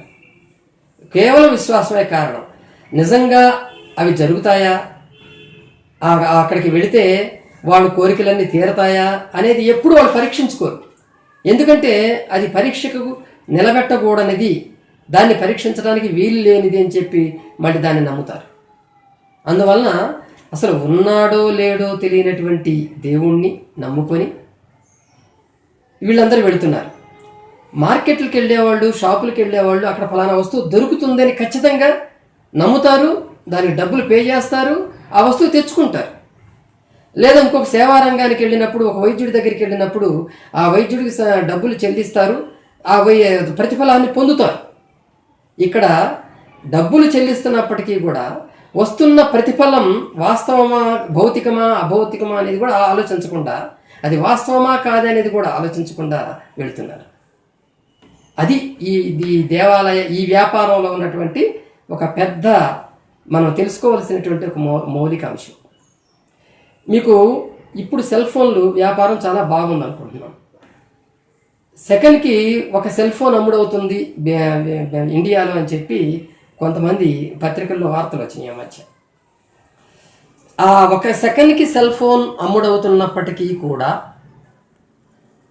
ఆ బిజినెస్ కంటే కూడా ఈ దేవాలయాల ద్వారా జరుగుతున్న బిజినెస్ దాదాపు 50-60 రెట్లు ఎక్కువ ఉంది. అంటే ఎంత బిజినెస్ జరుగుతుందో చూడండి. అంతేకాదు, దేవాలయాల్లో దేవుడికి వేసేటువంటి కానుకల గురించి ఇక్కడ మనం చెప్పుకోవడానికి కాదు. ఆ దేవాలయం చుట్టూ అనేక షాపులు ఉంటాయి, అనేక వస్తువుల అమ్మకాలు ఉంటాయి. నీళ్ల దగ్గర నుంచి ప్రతిదీ అమ్మకమే. లాడ్జీల దగ్గర నుంచి తర్వాత వాళ్ళకి సేవలు అందించడానికి, వచ్చే భక్తులకి సేవలు అందించడానికి రకరకాల సౌకర్యాలు ఉంటాయి. సో ఇవన్నీ వ్యాపారాలే, దేవాలయం బేస్ చేసుకుని జరుగుతున్న వ్యాపారాలే. నేను ఇందాక చెప్పిన లెక్కలు వీటిని దృష్టిలో పెట్టుకొని చెప్పాల. కేవలం గుళ్ళో వచ్చేటువంటి ఆరాధన కానుకల రూపంలో వచ్చేదానికే చెప్పాను నేను. ఇంకా చెప్పాల్సినవి చాలా ఉన్నాయి. ఇవన్నీ చెప్తే అది ఎంత పెద్ద మార్కెటో మనకి తెలుస్తుంది అన్నమాట. కనుక ఇలాంటి అధిక ఆదాయం ఇచ్చేటువంటి దేవాలయాలు ఇవాళ భారతదేశం నిండా ఉన్నాయి. ఆ భారతదేశం నిండా ఇందాక మనం ఎన్ని గుళ్ళు ఉన్నాయో చెప్పుకున్నాం. అన్ని గుళ్ళల్లోనూ అంత ఎక్కువ ఆదాయం లేకపోయినా అత్యధిక ఆదాయం, కోట్ల కంటే ఎక్కువగా వస్తున్నటువంటి, 100 కోట్ల కంటే ఎక్కువగా వస్తున్నటువంటి ఆదాయం కలిగినటువంటి టెంపుల్స్ 80 నుంచి 100 వరకు ఉన్నాయి మన ఇండియాలో. మీరు ప్రస్తావించినటువంటి వాటిల్లో ఒక 2 ముఖ్యమైన అంశాల గురించి మనం మాట్లాడుకోవాలి.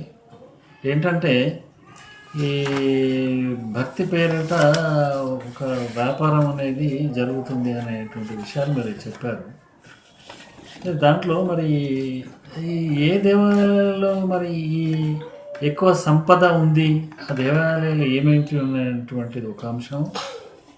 తర్వాత ఈ సంపద అనేటువంటిది మూలన పడింది అనేటువంటి అంశం ఒక హిందూ దేవాలయాల్లోనే ఉందా, లేక మరి ఇతర మతాల యొక్క మాట ఏమిటి, అది కూడా మనం మాట్లాడుకోవాలి.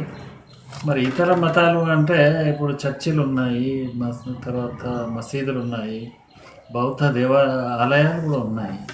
అలాగే ఇంకా ఎన్నో ఇప్పుడు ఉన్నటువంటి మతాలు, బోలెడన్ని మతాలు ఉన్నాయి, వాటి ఆలయాలు ఇవన్నీ ఉన్నాయి. ముఖ్యంగా మన భారతదేశంలో హిందూ దేవాలయాలు ఉన్నాయి.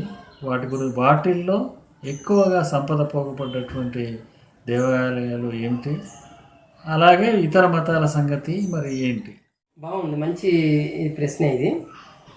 ఇది మనం లిస్టుగా చెప్పుకుంటే అధిక ఆదాయం వచ్చేటువంటి టెంపుల్స్ అనే లిస్టుగా చెప్పుకోవచ్చు, కానీ అంత లిస్ట్ అవసరం లేదు ఇక్కడ మనకి.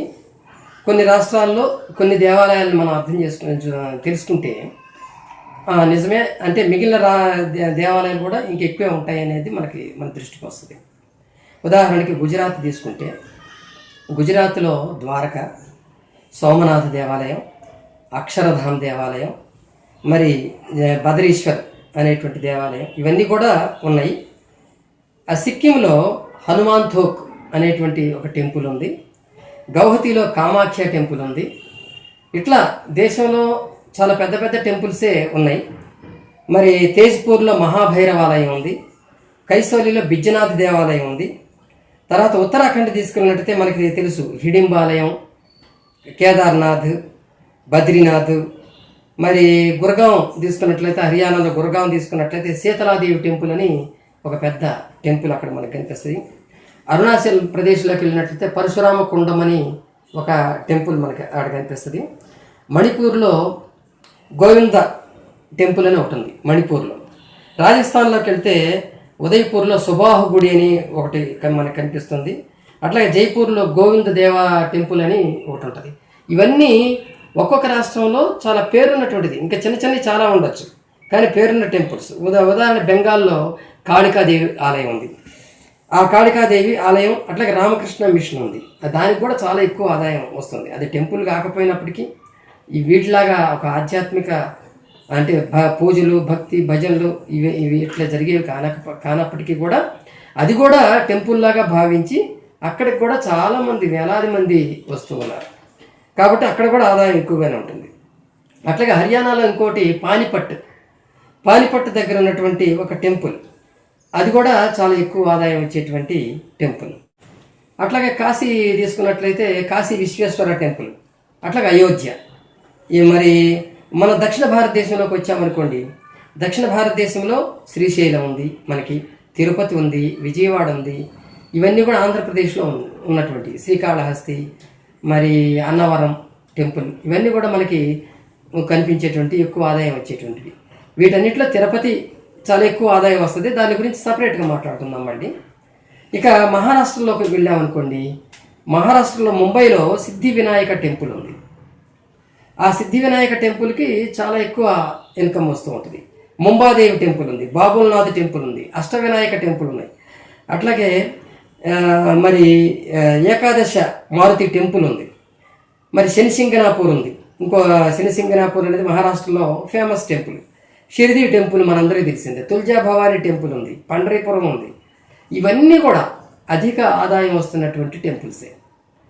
గోవాలోకి వెళ్తే మంగేషు, శాంతదుర్గ, మహాలక్ష్మి, భగవతి, చండీశ్వరి, ఇవన్నీ గోవాలో ఉన్న టెంపుల్స్. అది చిన్న రాష్ట్రం అయినప్పటికీ కూడా టెంపుల్స్ చాలా ఎక్కువగా అక్కడ మనకు కనిపిస్తాయి. అట్లాగే ఛత్తీస్గఢ్లో మహామాయా గుడి అని, అది గిరిజన్స్ సంబంధించిన దేవత. అది ఆ టెంపుల్, ఆ దేవతకు సంబంధించిన టెంపుల్ అది. అక్కడ ఆ టెంపుల్ ఎక్కువగా ఉంది. మరి ఒడిశాలో మనందరికీ తెలిసిందే పూరి, కోణార్క, ఈ రెండు కూడా చాలా ఫేమస్ టెంపుల్స్. తెలంగాణలోకి వస్తే మనకి యాదాద్రి, వేములవాడ, ఈ రెండు ఇప్పుడిప్పుడు ఎక్కువ ఆదాయాన్ని పొందుతున్నటువంటి పరిస్థితిలో ఉన్నాయి. తమిళనాడులోకి వెళ్తే కంచి, మధురై, ఈ రెండు బాగా ఫేమస్ టెంపుల్స్ అన్నమాట. కర్ణాటకలో అయితే ఉడిపి ఉంది. ఉడిపితో పాటు ఇంకా అనేక మఠాలు ఎక్కువ ఉన్నాయి కర్ణాటకలో. ఎక్కువ మఠాలకి వెళ్ళే వాళ్ళ సంఖ్య కూడా చాలా ఎక్కువగా ఉంటుంది. మరి ఇస్కాన్ టెంపుల్ అది ఉన్నది మన బెంగళూరులోకి వెళ్ళినట్లయితే. అలాగే మైసూరులో చాముండేశ్వరి టెంపుల్ ఉంటుంది. తర్వాత కేరళలోకి వెళ్తే గురువాయూరు, శబరిమల, త్రివేంద్రంలో ఉన్నటువంటి అనంత పద్మనాభ టెంపుల్ ఇవన్నీ కూడా ఉన్నాయి. ఇట్లా ఇవి కొన్ని ప్రముఖమైనటువంటివి మాత్రం మనం చెప్పుకున్నాం. మనకి నెట్లోకి వెళ్ళి చూసుకున్నట్లయితే ఇంకా ఎన్ని అధిక ఆదాయం కలిగినటువంటి టెంపుల్స్ ఉన్నాయి అనేటువంటిది మనకి చాలా క్లియర్ పిక్చర్ ఉంది. మీరు ఇంకోటి అడిగారు, ముస్లింలకి, క్రిస్టియన్స్కి, బౌద్ధులకి వీళ్ళకి కూడా మరి ఇట్లాంటి ఆదాయం వచ్చే టెంపుల్స్ ఉన్నాయా, వాటి పరిస్థితి ఏమిటి అని అడిగారు. వాళ్ళకి కూడా ఉన్నాయి. ముస్లింలకి చూసినట్లయితే అంటే ఎక్కువ ఆదాయం ముస్లింలు ఏంటంటే గుళ్ళల్లో హుండీలు పెట్టి డబ్బులు వసూలు చేయటం అనేది ఉండదు, కానీ పరోక్షంగా వాళ్ళకి ఇన్కమ్ వచ్చేటువంటి ఆదాయ మసీదులు అయితే వాళ్ళకు ఉన్నాయి. ఇప్పుడు హజ్ టెంపుల్ ఒకటి ఉంది ముంబైలో. ఢిల్లీలో జామా మసీద్ ఉంది. అజ్మర్ షరీఫ్ మసీద్ ఉంది. ఇవన్నీ కూడా చాలా ఉన్నత స్థాయిలో ఎక్కువ మంది సందర్శించే స్థలాలుగా మనకు ఉన్నాయి అన్నమాట. తర్వాత క్రైస్తవులు చూసినట్లయితే గోవాలో సెయింట్ క్యాథడ్రల్ టెంపుల్ ఉంటుంది. సెయింట్ క్యాథడ్రల్ చర్చ్, దానికి చాలా ఎక్కువ ఆదాయం వస్తూ ఉంటుంది. సిమ్లాలోకి వెళ్ళినడితే సెయింట్ మైఖేల్ చర్చ్ అనేది ఒకటి ఉంది. మరి తమిళనాడులోకి వెళితే వేళాంగిణి చర్చ్, నాగపట్నం వేళాంగిణి చర్చ్ అనేది ఉంది. ఇట్లా అధిక ఆదాయం వచ్చేటువంటి చర్చిలు కూడా ఉన్నాయి. అంతేకాదు మనకి జైన్లు కూడా కొన్ని రాష్ట్రాల్లో బలంగా ఉన్నారు కాబట్టి వాళ్ళ టెంపుల్స్లో కూడా అధిక ఆదాయం వచ్చేవి ఉన్నాయి. జైసల్మీరు, అజిత్నాథ్, మహాస్న, గోమఠేశ్వర టెంపుల్ కర్ణాటకలో, చౌబీస్ టెంపుల్ పాట్నా, వీటన్నిటిలో కూడా జైనులకు సంబంధించిన ఆలయాలు ఉన్నాయి. ఇక బౌద్ధులకు కూడా మనకి ఉన్నాయి. బౌద్ధుల్లో మన బుద్ధగయ ఎక్కువ ఆదాయం వస్తూ ఉంటుంది. మేము వెళ్ళాం, ప్రత్యక్షంగా చూసాం ఆ విషయం. అజంతా కూడా బౌద్ధ సందర్శనా స్థలం అది. అక్కడ కూడా యాత్రికులు అజంతాలో ఉన్నటువంటి బౌద్ధ ప్రతిమకి మొక్కులు చెల్లించుకోవటం, కానుకలు సమర్పించుకోవటం అనేటువంటిది ఉంది. అట్లాగే సాంచి, సార్నాథ్, ఇవన్నీ కూడా రామ్టెక్లో ఉన్నటువంటి ఒక బౌద్ధాలయం, ఇవన్నీ కూడా బౌద్ధులకి ఆదాయాన్ని ఇచ్చేటువంటి స్థలాలు ఇవి. సో ప్రతి మతానికి కూడా అంటే బౌద్ధం అనేది ఒక మతం కాకుండా ఒక జీవన విధానం, ఒక మతానికి ప్రత్యామ్నాయ జీవన విధానంగా బుద్ధుడు ఏర్పాటు చేస్తే ఇవాళ దాన్ని మతంగా మార్చారు. కాబట్టి ఆ మతస్థులు అంటే బౌద్ధాన్ని మతంగా భావించినటువంటి వాళ్ళు కొన్ని ప్రదేశాలకు వెళ్ళి వాళ్ళ ఆదాయాన్ని కొంత భాగాన్ని సమర్పించుకోవడం అనేటువంటిది మనం చూస్తున్నాం. అంతేకాదు మనం ఇతర బౌద్ధ దేశాలకు, ఇప్పుడు దలైలామా నివసిస్తున్నటువంటి ప్రాంతం ఉంది కాదు, మన ఇండియాలో దలైలామా నివసిస్తున్నటువంటి ధర్మశాల అనేటువంటిది ప్రాంతం ఉంది. ఆ ప్రాంతంలోకి నిరంతరం బౌద్ధులు వెళ్తూనే ఉంటారు. అక్కడ ఏదో ఒక రూపంగా ఆడ కానుకల రూపంలో కానివ్వండి, డొనేషన్స్ రూపంలో కానివ్వండి ఇస్తూనే ఉంటారు. ఆ ఇస్తున్నటువంటి ఆదాయం కూడా చాలా ఎక్కువగా ఉంటుంది. ఆ వస్తున్న ఆదాయం వల్లనే అదొక రాజ్యం లాగా, అదొక ప్రత్యేక చిన్న రాజ్యం లాగా, క్రిస్టియన్స్కి వాటికన్ సిటీ ఎట్లా ఉంటుందో అట్లా బౌద్ధ రాజ్యం లాగా అది వేళ పెరుగుతుంది. అందువల్ల ఏంటంటే ఆదాయం అటు బౌద్ధులకి, జైనులకి అన్నిటికీ వస్తాయి. ఎందుకంటే ఒక మత రూపాన్ని తీసుకున్నటువంటి ప్రతి దానికి కూడా దానికి భక్తులు రావటం, ఆదాయం రావటం అనేటువంటివి కావాలి. ఇప్పుడు ఆలయాలకు ఇవన్నిటికి కూడా డబ్బు వస్తుంది.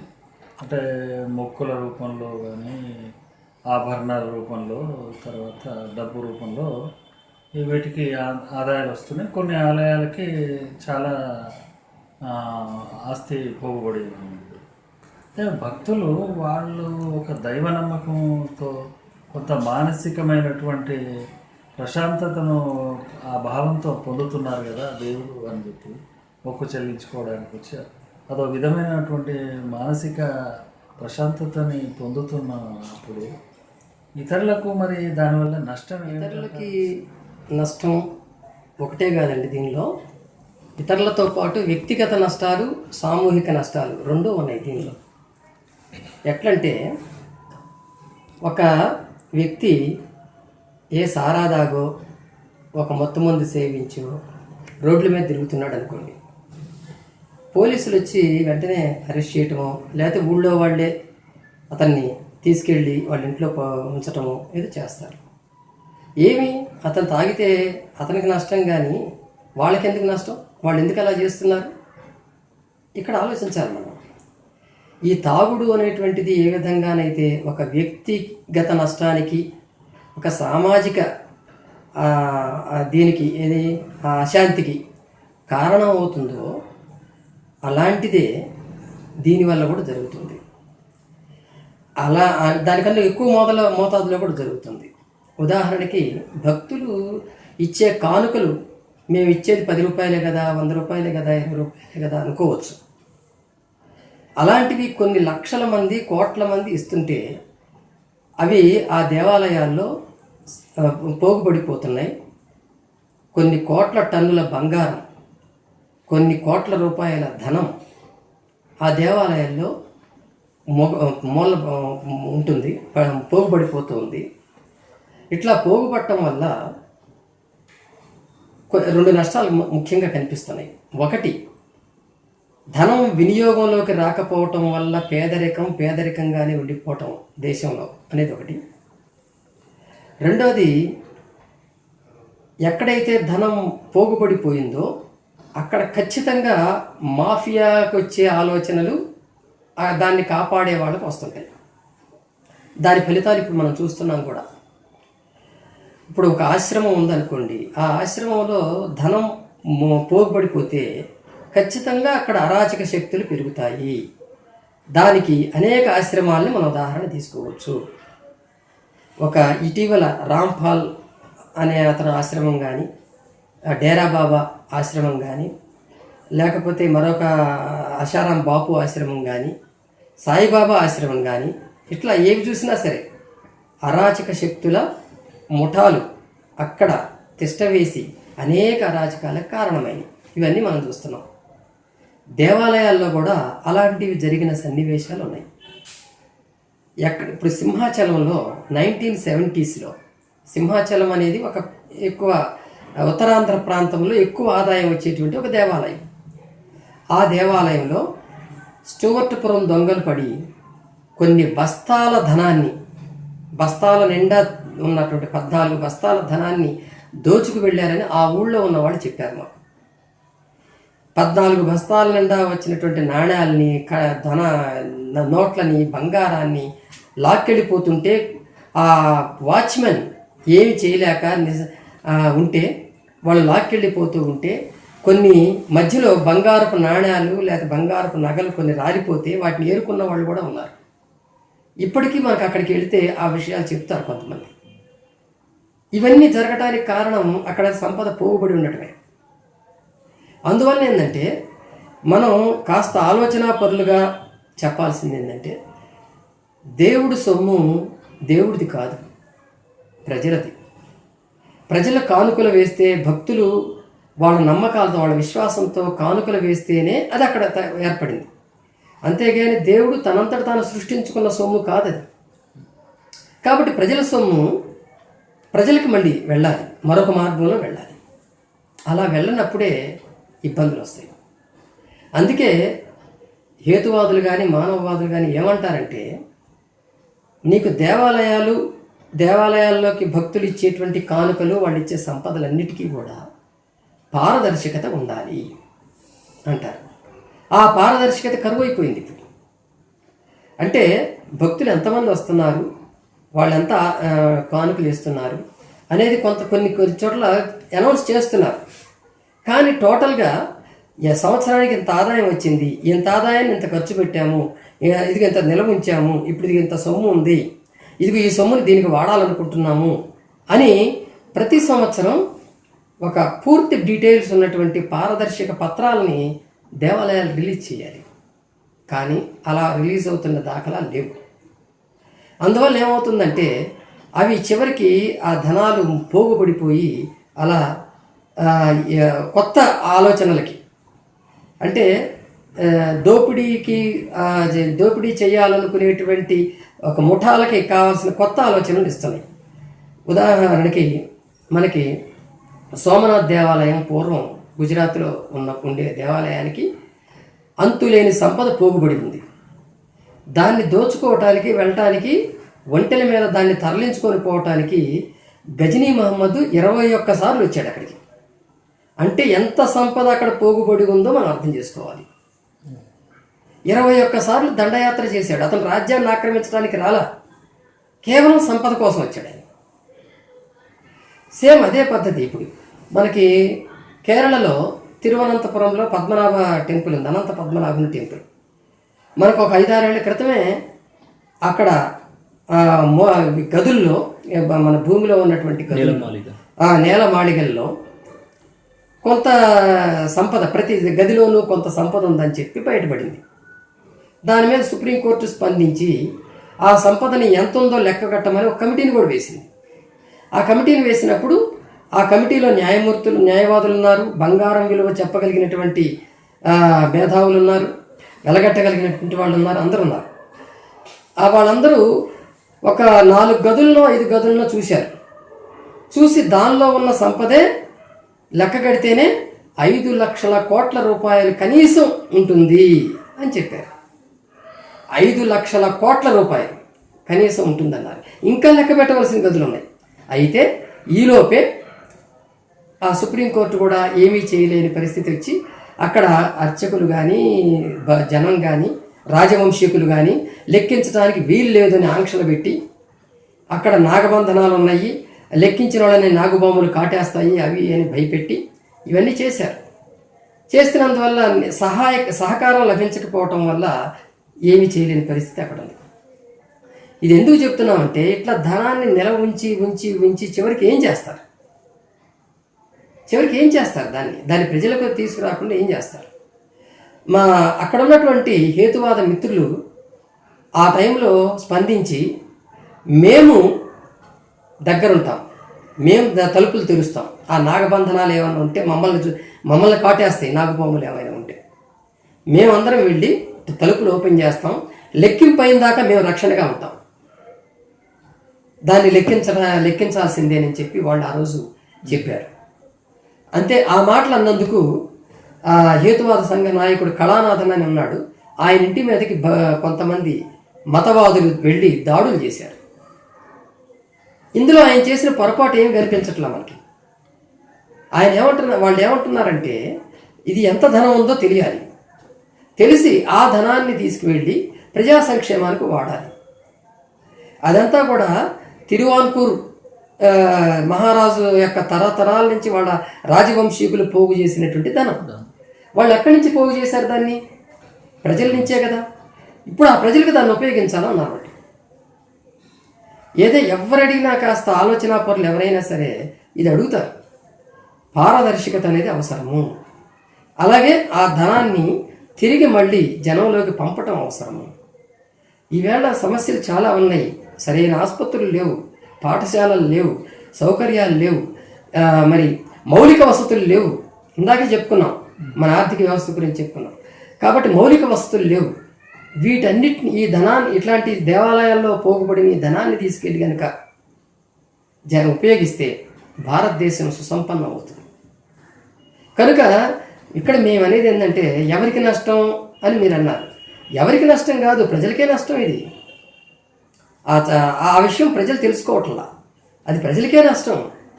వేసే సంపదని తిరిగి మరొక రూపంలో వాళ్ళు పొందగలగాలి. దాన్ని పొందగలగకుండా ఒక చోట నిలవ ఉన్నప్పుడే సమస్యలు వస్తాయి అనేది మేము చెప్తున్నాం.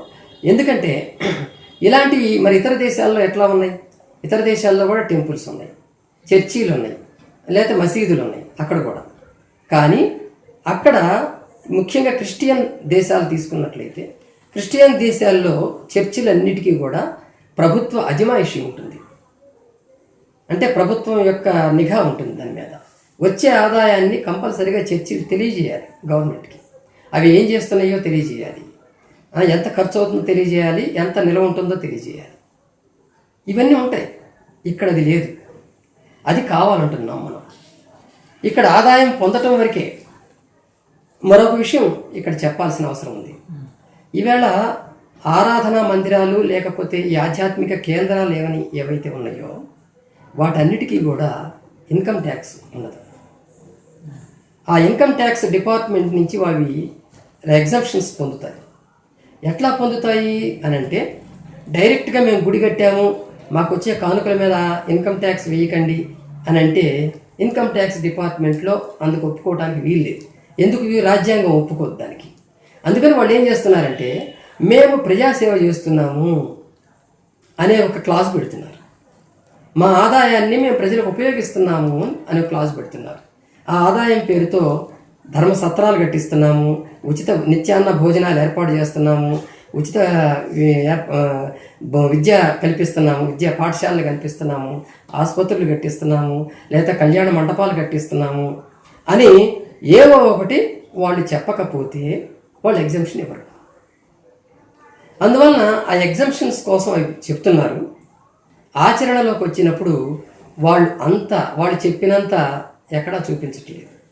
ఎగ్జంప్షన్స్ ఇప్పుడు అన్నిటికీ ఉన్నాయి. అన్ని టెంపుల్స్కి ఇన్కమ్ ట్యాక్స్ సెక్షన్ 10 నుంచి 12 వరకు, 10, 11, 12A, 12AA ఈ సెక్షన్స్ అన్నీ కూడా ఇన్కమ్ ట్యాక్స్ ఎగ్జంప్షన్స్ ఇస్తాయి. మీకు వీళ్ళే కాదు, రామ్దేవ్ బాబా, ఆశారాం బాపు ఉన్నాడు కదా ఆయన, తర్వాత ఈ రవిశంకర్, ఇలాంటి వాళ్ళు యోగా కేంద్రాలు పెట్టుకున్నా లేకపోతే ఆశ్రమాలు పెట్టుకున్నా వీళ్ళు కూడా అడుగుతున్నారు ఎగ్జంప్షన్స్, వీళ్ళకి ఇస్తున్నారు. సాయిబాబాకి ఇచ్చారు, వీళ్ళకి అందరికీ ఎగ్జంప్షన్స్ ఉన్నాయి. అందుకే వీళ్ళు పన్నులు కట్టరు. మరి కట్టకుండా తప్పించుకోవడానికి ఏం చేస్తారు? ఇదిగో టీటీ కళ్యాణ మండపాలు పెడుతున్నాం, లేకపోతే ఇదిగో ఆశ్రమ విద్యా సంస్థలు పెడుతున్నాం, ఉచిత భోజనాలు పెడుతున్నాము, ఇట్లా చూపిస్తారు. విచిత్రం ఏంటంటే, దీని మీద ఒకసారి ఒక ఆడిట్ జరిగింది. దాని వివరాలు చెప్తాను మీకు. దాని ప్రకారం ఏం తెలియదంటే, ఈ ఆధ్యాత్మిక కేంద్రాలకు వస్తున్నటువంటి మొత్తం ఆదాయంలో యావరేజ్గా వాళ్ళు ఖర్చు పెడుతున్నది 29%. మిగతా 71% కూడా ఏమవుతుంది? అదంతా కూడా మూలన పడి ఉంది. కనుక ఇది ఎవరికి నష్టం? ప్రజలకి నష్టం. కాబట్టి ఏదో భక్తితో దేవాలయాలకు వెళ్ళి వాళ్ళు కానుకలు సమర్పించి వస్తున్నారు, మనశ్శాంతి పొందుతున్నారు, దానివల్ల ఏముంది, పెద్ద నష్టం ఏముంది వాళ్ళకి అనుకోవటం అనేటువంటిది, మాదక ద్రవ్యాలు తీసుకొని వాడి తంటాలే వాడు వాడుతున్నాడు మనకి ఎందుకు అనుకోవటం లాంటిది. ఆ మాదక ద్రవ్యాలు తీసుకోవటం వల్ల అతనికి నష్టమే కాదు, సమాజానికి కూడా నష్టం. సమాజంలో మాదక ద్రవ్యాలు తీసుకున్న వాళ్ళ యొక్క మేధస్సు, వాళ్ళ టాలెంటు సమాజానికి ఉపయోగపడకుండా నిర్వీర్యమైపోతున్నది. అది వాళ్ళకి వ్యక్తిగత నష్టమే కాదు, సమాజానికి కూడా నష్టం. సో అదేవిధంగా ఈ భక్తి వ్యాపారం అనేటువంటిది కూడా అది వాళ్ళకి వ్యక్తిగత నష్టాన్నే కాదు, సామాజిక నష్టానికి, సామాజిక అభివృద్ధిని పొందకుండా చేయటానికి ఇది ఒక ఇది సాధనంగా కూడా ఉంది. అందుకే దీన్ని మేము అంటున్నది ఏంటంటే, పారదర్శకత ఉండాలి. టెంపుల్స్, గుళ్ళల్లో కానీ, ఆశ్రమాల్లో కానీ, చర్చిల్లో కానీ, మసీదుల్లో కానీ ఎక్కడైనా సరే ప్రజాధనం ఉంది అంటే దాన్ని మళ్ళీ మరొక రూపంలో పూర్తిగా అందించుతూ ఉండాలి. ఎందుకంటే వస్తూ ఉంటుంది ఇది నిరంతరం, మళ్ళీ అది పోతూ ఉండాలి. ఇన్కమ్ అవుట్లెట్ కూడా ఉండాలి దానికి. అవుట్లెట్ లేకుండా నిలబడిపోతేనే వచ్చే ఇబ్బందులు గురించి మనం చెప్తున్నాం అన్నమాట. ఎవరికి నష్టం అని అన్నారు కదా, దానికి ఇంకొక ఎగ్జాంపుల్ కూడా చెప్తాను. అదేంటంటే, ఇప్పుడు చాలామంది మూఢ నమ్మకాల కారణంగా దేవుడి మీద ఉన్న నమ్మకం కానివ్వండి, లేదా ఆచారాల మీద ఉన్న నమ్మకాలు కానివ్వండి, వాటన్నిటి వల్ల చాలా నష్టాలు వాళ్ళంతటా వాళ్ళు తెలిసి కానీ తెలియక కానీ, తెలిస్తే చేయరు, దాదాపు తెలియకనే చాలామంది చాలా నష్టాలు చేస్తున్నారు. ఉదాహరణకి నాగుల చవితి రోజు, నాగపంచమి రోజు ఎన్ని పాలు వృధా అవుతున్నాయో మనకు తెలుసు. ఎన్ని లక్షల లీటర్ల పాలు దేశవ్యాప్తంగా వృధా అవుతున్నాయో మనకు తెలుసు.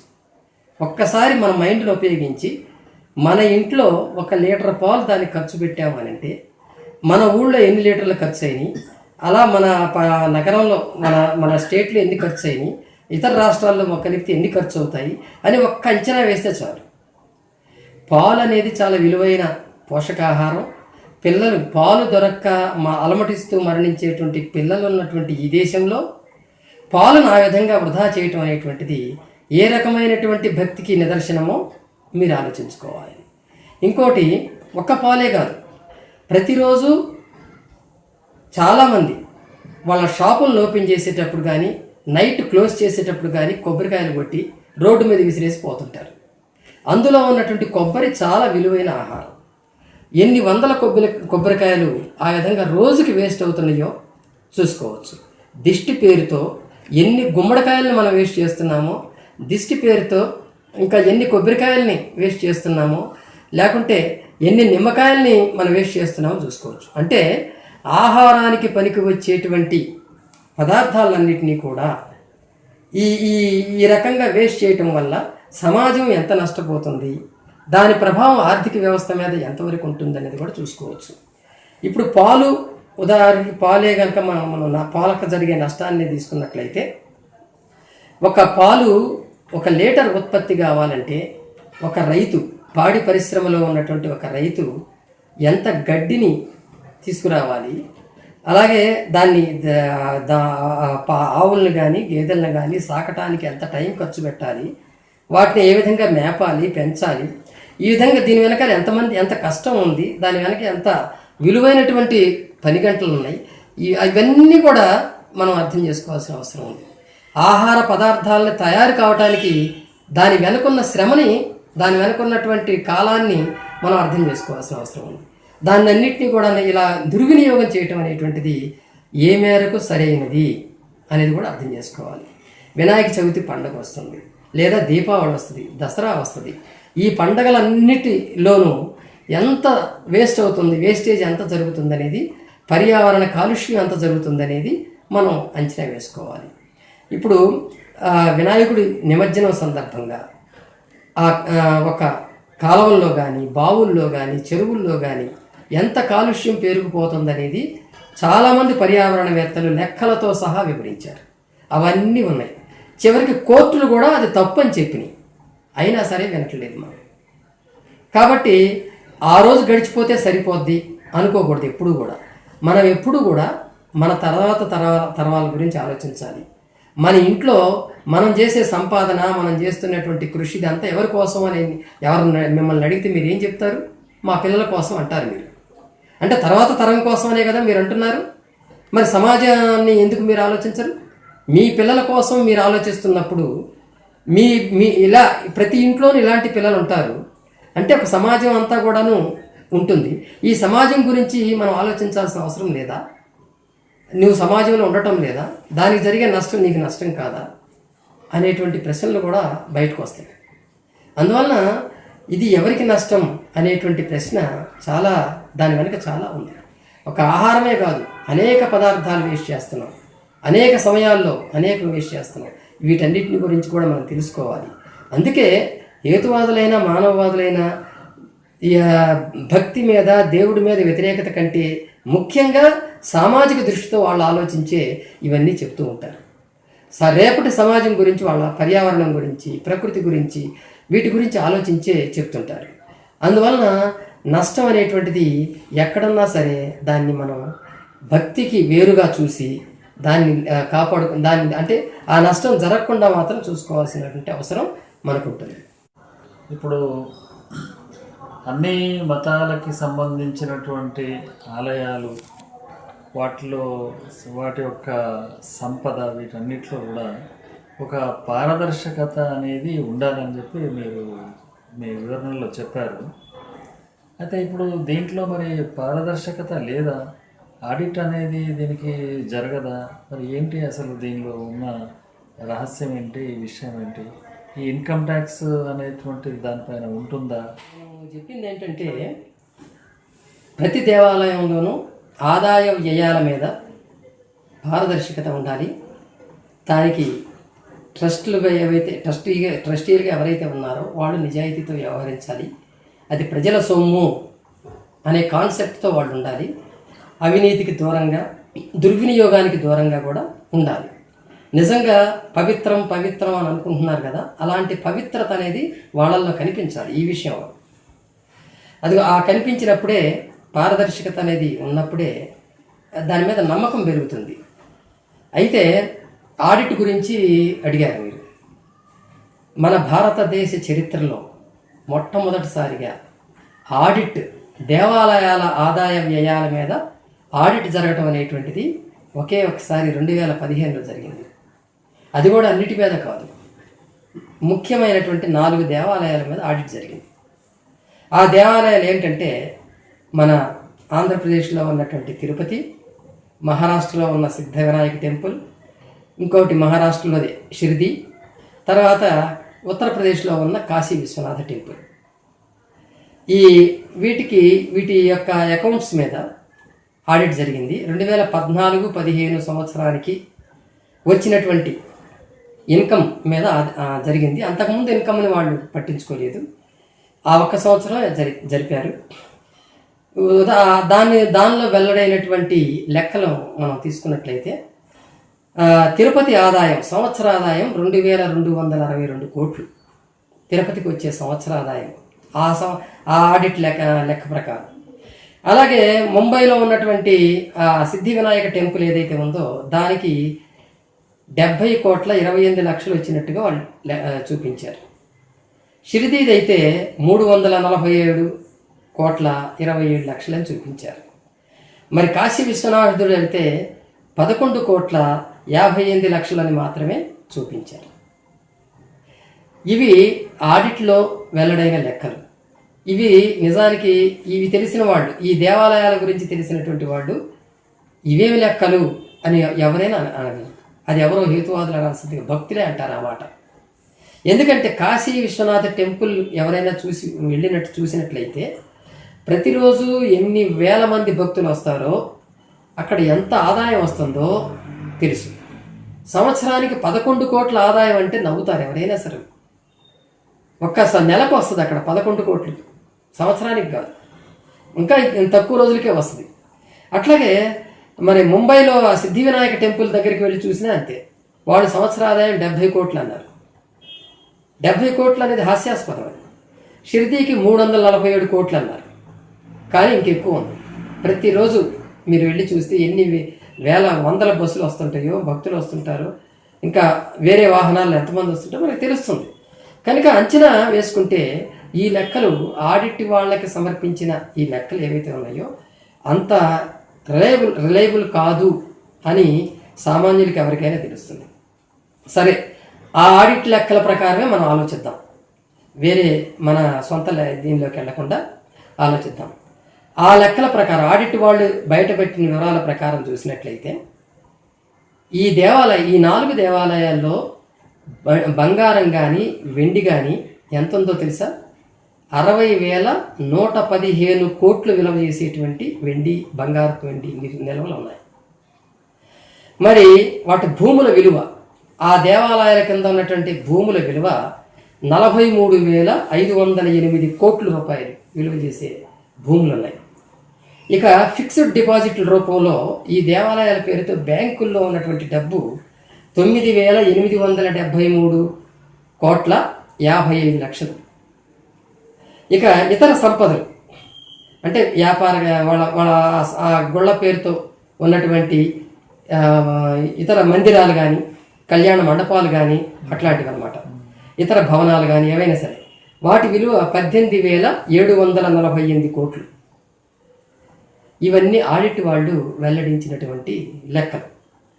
ఇక సరే, ఇవన్నీ మిగిలిన దేవాలయాలు పక్కన పెట్టేసి మన తిరుపతి సంగతి చెప్పమని మీరు అడిగితే, ఆ తిరుపతి విలువ చూసుకున్నా కానీ తిరుపతి దేవుడి యొక్క మొత్తం ఆస్తి విలువ 1,30,000 కోట్లు. 1,30,000 కోట్ల రూపాయలు తిరుపతి దేవుడికి ఆస్తి అని చెప్పారు. నిజానికి చాలా ఎక్కువ ఉంటుంది. ఇంకా ఆడిట్ వాళ్ళు చెప్పినటువంటిది. మన ముఖేష్ అంబానీకి 1,29,000 కోట్ల ఆస్తి ఉన్నట్టుగా లెక్కలు చెప్తున్నాయి. అంటే అంత ఆస్తి ఈ తిరుపతి టెంపుల్ దగ్గర ఉందన్నమాట. ఇక తిరుపతిలో ఉన్నటువంటి భూముల విలువ చూసినట్లయితే, భూముల రూపంలో ఆ దేవుడికి ఉన్న ఆస్తి చూసినట్లయితే 4,200 కోట్లు ఒక్క తిరుపతిలో. బంగారం వెండి 60,000 కోట్లు. మనం ఇందాక చెప్పుకున్నాం 4 దేవాలయాల బంగారం వెండి నిల్వలు 60,115 కోట్లు అనుకున్నాం. ఒక్క 60,000 కోట్లు ఈ తిరుపతి వెంకటేశ్వరుడి దగ్గరే ఉందన్నమాట. మిగిలిన 115 కోట్లేనట మిగిలిన దేవుడి దగ్గర ఉంది. అది ఎంత రిలయబుల్లో ఇక ఆలోచించుకోవచ్చు. ఇకపోతే ఫిక్స్డ్ డిపాజిట్లు చూసినట్లయితే తిరుపతి దేవుడికి 8,500 కోట్లు ఉన్నాయి. 4 టెంపుల్స్లో కలిపి మనకి 9,873 కోట్ల 55 లక్షలు అనుకున్నాం. అందులో 8,000 కోట్లు తిరుపతి వెంకన్నకు ఉన్నాయి అనమాట.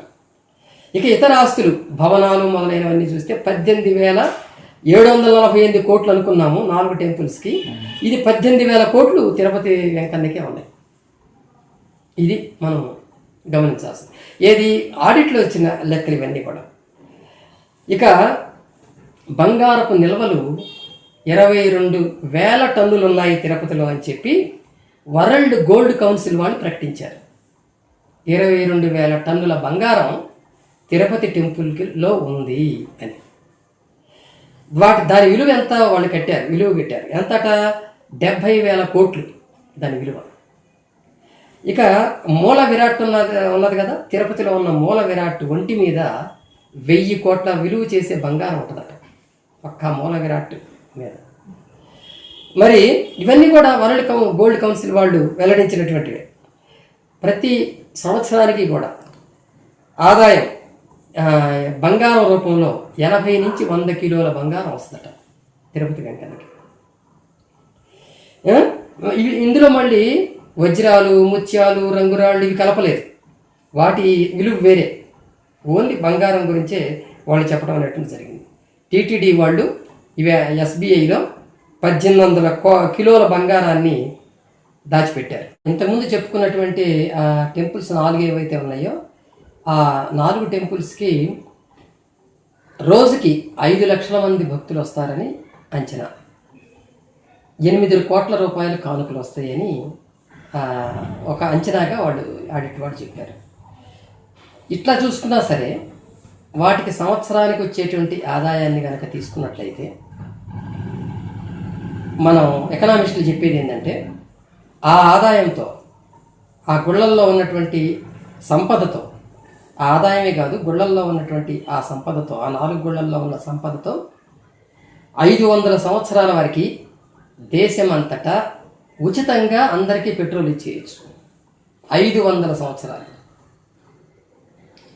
100 ఏళ్ల వరకు అందరికీ దేశం మొత్తంలో ఉన్న జనాభా మొత్తానికి ఉచిత రైలు ప్రయాణం ఏర్పాటు చేయొచ్చు. 2 సంవత్సరాల పాటు 130 కోట్ల మందికి ఉచితంగా భోజనం పెట్టేయచ్చు. అది వాళ్ళు చెప్పినటువంటి లెక్క.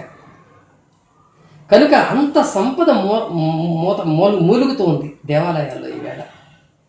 ఈ మూలగటం వల్ల ఏమిటి? ఎవరికి ఉపయోగం? ఎవ్వరికి ఉపయోగం లేదు.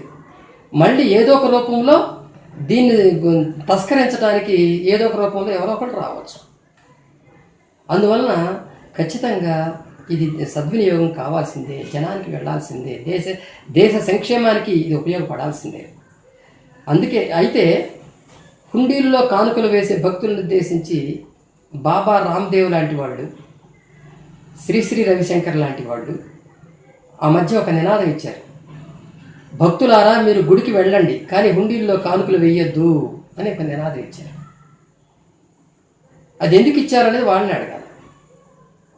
బహుశా ఇది అంతా తెలిసి దీనివల్ల దేశానికి నష్టం అని చెప్పి ఆ ఉద్దేశంతో ఇచ్చారా, లేదా మరొక ఉద్దేశంతో ఏమైనా ఇచ్చారా, అది వాళ్ళని అడగాల్సిన క్వశ్చన్. కానీ హుండీల్లో కానుకలు వేయొద్దని నాస్తికులు చెప్పలా, వాళ్ళు చెప్పారు. అది గుర్తుంచుకోవాలి మనం. మరి ఇంకొక విచిత్రం ఏంటంటే ఏ దేవుడికి లేనటువంటి విచిత్రం తిరుపతి వెంకన్నకు ఉంది. ఆయన షేర్ మార్కెట్లోకి ప్రవేశించాడు. ఇవాళ షేర్ మార్కెట్లో తిరుపతి వెంకన్న పేరుతో డీమ్యాట్ అకౌంట్ ఉంది.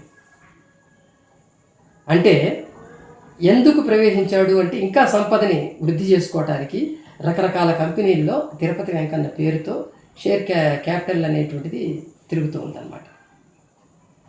అవసరమా ఇది కూడా భక్తిలో భాగమా అనేది ఇక భక్తులే నేర్చుకోవాలి ఈ విషయాలన్నీ కూడా. మరి ఇంత సంపద, ప్రజల సంపద ఆ విధంగా దేవాలయాల్లో ఉంటున్నప్పుడు ఆ దేవాలయ సంపదని ఎవరి కోసం, ఎందుకోసం ఉంచుతున్నారు అనేటువంటిది కూడా ఈవేళ భక్తులందరూ ఆలోచించుకోవాల్సినటువంటి సమయం వచ్చింది. ముందే నేను ఒక మాట చెప్పాను, 33 కోట్ల దేవతలు ఎగవడ్డ దేశమున భాగ్య విహీనుల క్షుత్తులారునే అని జాషువా అన్నాడని చెప్పాను. దేవతలు ఎగబడినప్పుడు ప్రజల దగ్గర ఉన్నటువంటి ప్రజలు ఆకలి బాధతో బాధపడుతున్నప్పటికీ కూడా ఆ డబ్బును వినియోగించుకోకుండా ప్రజల్ని ఆకలి చావులకి గురి చేసి దేవుళ్ళకు మాత్రం ధూపదీప నైవేద్యాలు కానుకలు సమర్పించి దేవుళ్ళని కుబేరులుగా, భక్తుల్ని లేదా ప్రజల్ని కుచేలురుగా లేదా ఆకలితో అలమటించేవారుగా మార్చడానికి సహకరిస్తున్న వ్యవస్థను ఏం చేయాలి అనేది కూడా ప్రతి ఒక్కరూ ఆలోచించాల్సిన అవసరం ఉంది. ఎందుకంటే 2009 ఫిబ్రవరిలో ఇంటర్నేషనల్ ఫుడ్ పాలసీ ఇన్స్టిట్యూట్ అని వాషింగ్టన్ డీసీలో ఉన్నటువంటి ఒక సంస్థ ఇండియా స్టేట్ హంగర్ రిపోర్ట్స్ని ఇచ్చింది. అంటే ఇండియాలో ఆకలి మీద నివేదికలు ఇచ్చినాయి. ఆ నివేదికల ప్రకారం 2009లో ఆకలితో బాధపడుతున్న వారు జనాభాలో 23.3% మంది ఉన్నారు. 2009లో 23.3%, అంటే దాదాపు 1/4 జనాభాలో 25% మంది, 23% మంది ఆ విధంగా ఉన్నారంటే ఎలా ఈ దేశం సౌభాగ్యవంతమైన దేశం అని ఎలా అనుకుంటాం మనం? అంతేకాదు, పోనీ దాని రిపోర్ట్ అదేదో విదేశాల రిపోర్టు మనకి అవసరం, మనకెందుకులే అని అనుకుంటే, మన రిజర్వ్ బ్యాంక్ ఆఫ్ ఇండియా 2012లో మన రిజర్వ్ బ్యాంక్ ఆఫ్ ఇండియా ఒక రిపోర్ట్ విడుదల చేసింది. అందులో ఆకలితో నకనకలాడేటువంటి వాళ్ళ జనాభా 26,97,83,000 ఉన్నది అని రిపోర్ట్లో చెప్పింది. దీనికి దానికి పెద్ద తేడా ఏం లేదు. ఎందుకంటే 2012లో మన జనాభా 110 కోట్లు. ఆ లెక్క చూసుకున్నా 1/4 ఇది వస్తుంది. కనుక 26 కోట్ల మంది ఆ విధంగా నకనకలాడుతుంటే అది ఎవరికి లాభం, ఎవరికి మేలు? అది దేశానికి ఏ విధంగా అది అభివృద్ధికరం? ఇందాక మనం 4 టెంపుల్స్ గురించి చెప్పుకున్నాం, ఆడిటైన్ టెంపుల్స్ గురించి. ఆ రాష్ట్రాల్లో ఈ ఆకలితో నకనకలాడే వాళ్ళ గురించి రిపోర్టు కూడా రిజర్వ్ బ్యాంక్ ఇచ్చింది. ఉదాహరణకి ఏపీలో, తిరుపతి వెంకన్న ఉన్నటువంటి ఏపీలో 19.5% మంది ఆకలితో అల్లాడే జనం ఉన్నారని బ్యాంక్ చెప్పింది. అట్లాగే మహారాష్ట్రలో షిరిడి సిద్ధి వినాయక టెంపుల్స్ ఉన్నటువంటి మహారాష్ట్రలో 22.8% మంది పేదలు ఉన్నారు, నిరుపేదలు. యూపీలో కాశీ విశ్వనాథ టెంపుల్ ఉన్నటువంటి యూపీలో 22.13% మంది ఆకలితో బాధపడుతున్న పేదలు ఉన్నారు. మరి దేవుళ్ళేమో కుబేర్లు, పేదలు, ప్రజలేమో పేదలు, ఫకీర్లు. మరి ఈ వ్యత్యాసం, ఇంత వ్యత్యాసం అవసరమా? ఆ సంపదలతో దేవుళ్ళు ఏం చేసుకుంటున్నారు? దాన్ని పేదలకు పంచడం లేదా ప్రజలకు తీసుకురావటం అవసరం కాదా అనేటువంటి వాటిని కూడా మనం ఈవేళ ఆలోచించాల్సిన అవసరం ఉంది. ఇది ప్రజా సంక్షేమ దృష్టితో మనం ఆలోచించాల్సిన అవసరం ఉంది. ఇంతవరకు మనం మాట్లాడుకున్న దాంట్లో మీరు ఈ అన్ని మతాలకు సంబంధించినటువంటి ఆరాధనా స్థలాలు, వాటికి వచ్చే ఆదాయము, వ్యయము, వీటి గురించి అన్నిటి గురించి బాగా చెబుతూ దేవుడు అనేటువంటి భావన కూడా ఒక మూఢనమ్మకం అని మీరు అన్నారు. అయితే ఇదే కాకుండా మిగతా ఎన్నో మూఢనమ్మకాలు ఉన్నాయి కదా, వాటి యొక్క ప్రభావం ఈ ఆర్థిక వ్యవస్థ మీద కూడా ఉంటుంది అనేటువంటిది ఈ విషయం మీ యొక్క వివరణలో కొంతవరకు వచ్చింది. అది ఎలాంటి ఆర్థిక వ్యవస్థ మీద ఎలాంటి అది ప్రభావం చూపుతున్నది కొంత మీరు చెప్తే బాగుంటుంది. మన దేశంలో చాలా సమస్యల మీద సర్వేలు జరిగినాయి. ప్రజా సమస్యల మీద, సాంఘిక సమస్యల మీద, కులాంతర వివాహాల మీద, పరువు హత్యల మీద, ప్రేమ హత్యల మీద, ఇట్లా వాటి మీద చాలా సర్వేలు జరిపారు, రిపోర్ట్లు వచ్చినాయి, అంతా బాగానే ఉంది. కానీ ఈ మూఢనమ్మకాల మీద అవి ఆర్థిక వ్యవస్థపై చూపుతున్న ప్రభావం మీద సర్వేలు జరగలేదు. ఎక్కడన్నా ఒకటి రెండు జరిగినా వెలుగులోకి రాలేదు. అది మనం వాటి మీద సర్వే జరగాల్సిన అవసరం ఉంది. ఒక సాధికారికమైనటువంటి సర్వే జరపాల్సిన అవసరం ఉంది.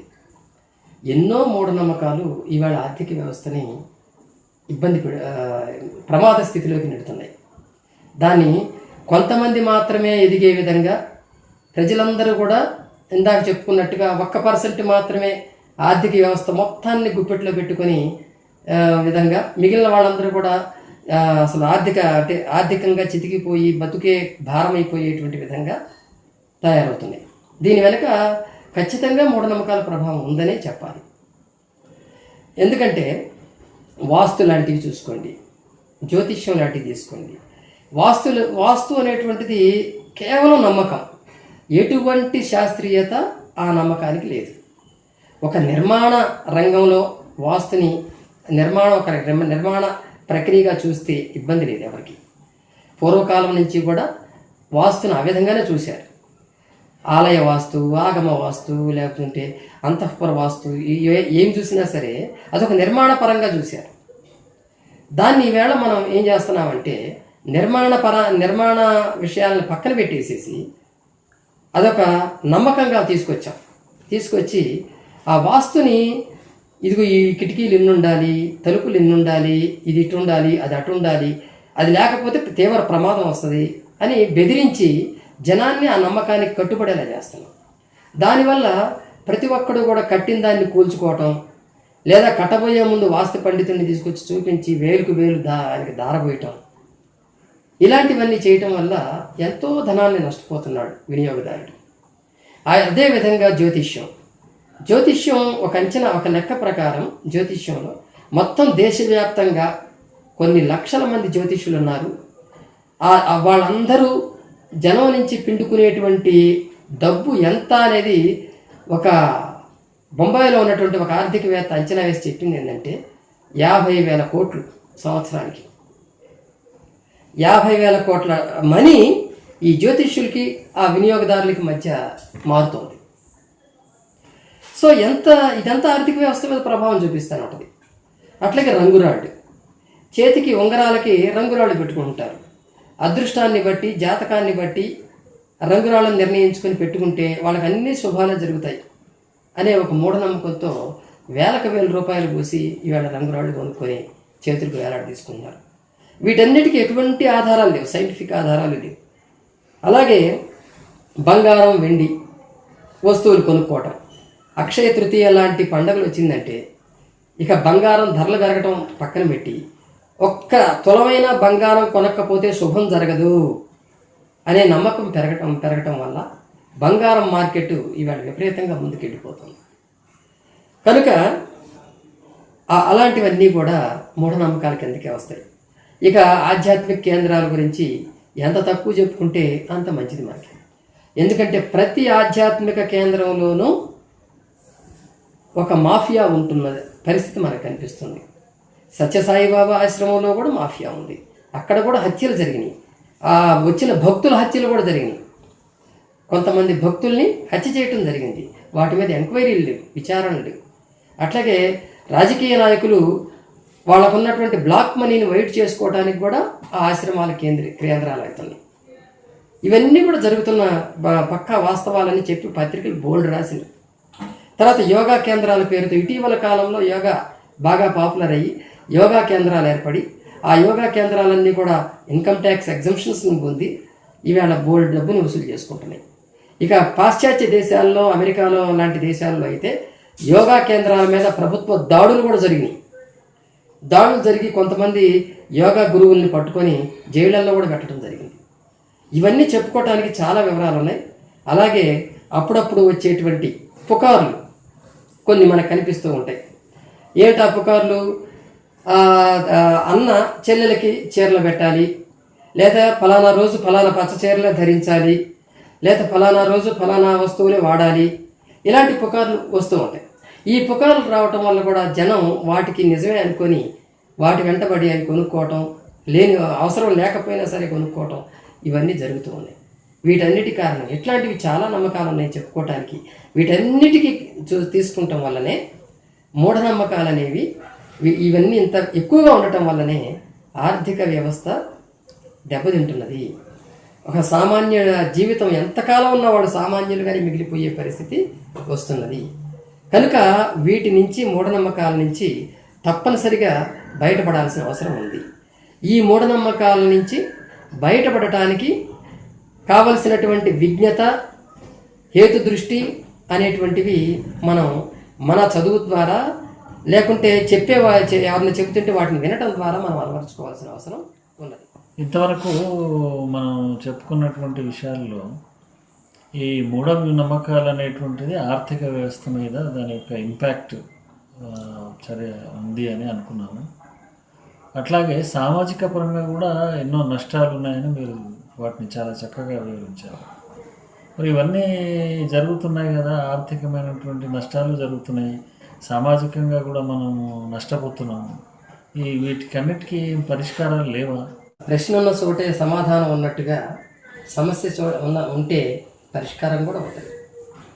ఈ పరిష్కారాలు అనేటువంటివి ఉన్నప్పటికీ కూడా భారతీయుల యొక్క మనస్తత్వం ప్రకారం ఆలోచించినట్లయితే వాళ్ళు మొదటి నుంచి కూడా కర్మ సిద్ధాంతాన్ని అంతా ఆ పైవాడు చూసుకుంటాడు అనేటువంటి భావనని ఎక్కువగా అలవర్చుకొని ఉండటం వల్లనే మార్పులు రావట్లా.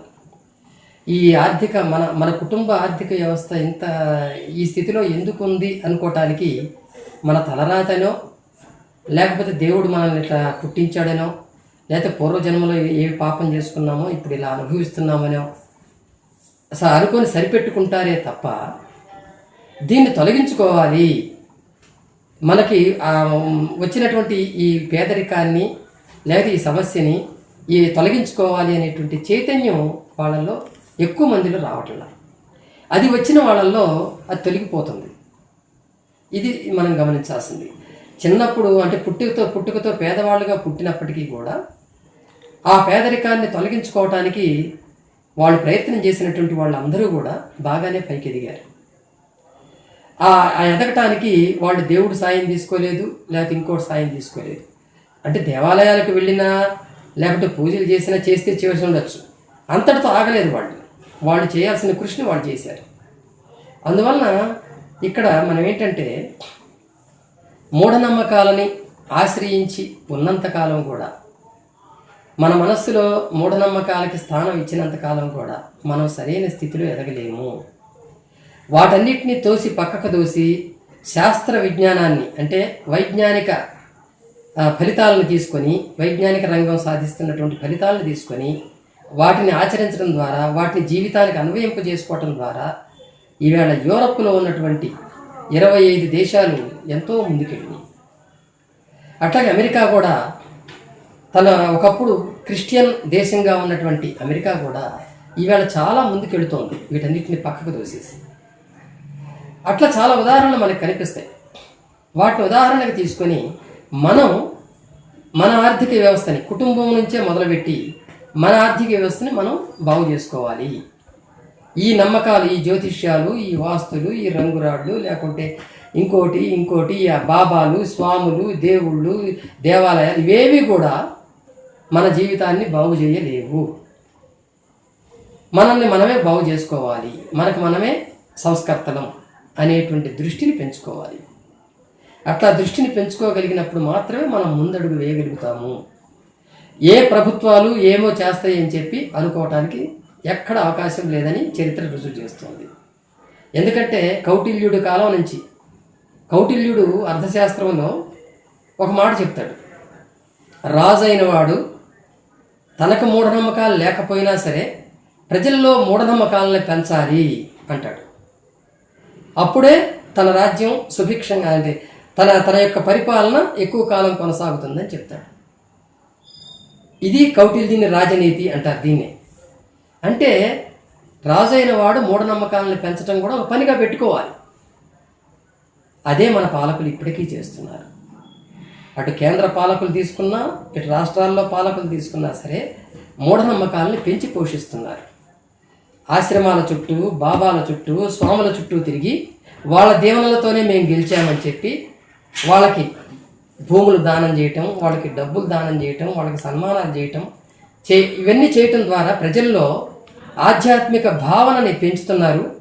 ఆ ఆశ్రమాల చుట్టూ మీరు కూడా తిరగండి అనేటువంటి సూచనలు ఇస్తున్నారు. అదేవిధంగా యజ్ఞయాగాల పేరుతో, వాస్తు పేరుతో, జ్యోతిష్యాల పేరుతో వాళ్ళు ఈ మూఢనమ్మకాలను పెంచి పోషిస్తూ ఈ మన సమస్యలన్నిటికీ ఇవే పరిష్కారం చూపుతాయి, అందుకే నేను వీటిని చేస్తున్నాను అని చెప్పటం ద్వారా ప్రజలందరినీ కూడా ఆ అజ్ఞానంలోనే ఉంచడానికి వాళ్ళు ప్రయత్నం చేస్తున్నారు. ఎందుకంటే ప్రజల్లో ఆలోచన శక్తి అనేటువంటిది పెరిగితే వీళ్ళ యొక్క గుట్టంతా కూడా బయటపడుతుంది. వీళ్ళు చేసే ఆగడాలన్నీ కూడా అర్థం చేసుకొని వీళ్ళని తరిమి కొడతారనేటువంటి విషయం, పరిపాలన నుంచి వీళ్ళని లేకుండా చేస్తారనే విషయం వాళ్ళకి తెలుసు. కాబట్టి ఆ కౌటిల్య నీతిని వీళ్ళు ఇప్పటికీ పెంచి పోషిస్తున్నారు. ఈ వాస్తవాలను గ్రహించి ఇప్పటికైనా సరే ప్రజలు మేల్కొని ఖచ్చితంగా తమ జీవితం తమ చేతుల్లోనే ఉంది, తమ యొక్క ఆర్థిక వ్యవస్థని తామే మెరుగుపరుచుకోగలం, మన మనసులో మన మెదడులో ఉన్న తెలివితేటలను ఉపయోగించి మనం దాన్ని మార్చుకోగలం. అందుకు చదువుని సాధనంగా చేసుకోవాలి. చదువులో కూడా మూఢత్వం ఉంటే దాన్ని పక్కన దూసేసి శాస్త్ర విజ్ఞానం ఏదైతే ఉందో దాన్ని మాత్రమే స్వీకరించి ప్రతిదాన్ని ప్రశ్నించి సమాధానాన్ని రాబట్టుకొని ఆ సమాధానాన్ని సరైనదా కాదా అనేది మళ్ళొకసారి చెక్ చేసుకొని ముందుకెళ్ళటం ద్వారానే హేతు దృష్టిని పెంచుకోగలం. అట్లా హేతు దృష్టి ఎంత పెరుగుతూ ఉంటుందో అంత మేరకి వాళ్ళల్లో ఉన్న అజ్ఞానం నశిస్తూ పోతూ ఉంటుంది అనేటువంటివి. ఈ జ్ఞానాన్ని కనుక తెలుసుకున్నట్లయితే వీటికి పరిష్కారం దొరుకుతుంది. ప్రజల నుంచి క్రమంగా మార్పు వస్తేనే ఈవేళ సమాజం మారుతుంది తప్ప ఏ పాలకులు కూడా ఈ దేశ ఆర్థిక వ్యవస్థని పెంచడానికి, మూఢనమ్మకాలని, దేవుళ్ళని, భక్తిని తొలగించడానికి చట్టాలు తీసుకురారు, మార్పులు చెయ్యరు. సాంబశివరావు గారు, ఇప్పుడు మన దేశ ఆర్థిక వ్యవస్థ పైన మూఢనమ్మకాల యొక్క ప్రభావాన్ని మీరు చాలా చక్కగా వివరించారు. ఈ అంశాన్ని చాలామందికి ఇంత డీప్గా ఈ అంశంపై వివరణ తెలియదు. అలాంటిది దీన్ని అందరికీ అర్థమయ్యేటట్టుగా ఆధారాలతో సహితంగా మీరు దాన్ని వివరించారు. ఇది ఎంతోమందికి ఈ అంశం వల్ల వాళ్ళు ఒక అవగాహన పెరుగుతుందని చెప్పి నేను నమ్ముతున్నాను. తర్వాత మిమ్మల్ని ఇన్ని సంవత్సరాలు మానవవాద దీంట్లో మీ జీవితాన్ని అంకితం చేసి దీంట్లో మీరు కృషి చేస్తున్నారు. అలాంటి మిమ్మల్ని నేను ప్రశ్నలు అడగడం నాకు ఎంతో గర్వంగా ఉంది. తర్వాత అదొక మంచి అనుభూతిగా ఉంది. మీరు ఎన్నో ప్రశ్నలకి చక్కగా సమాధానాలు ఆధార సహితంగా చెప్పినందుకు మీకు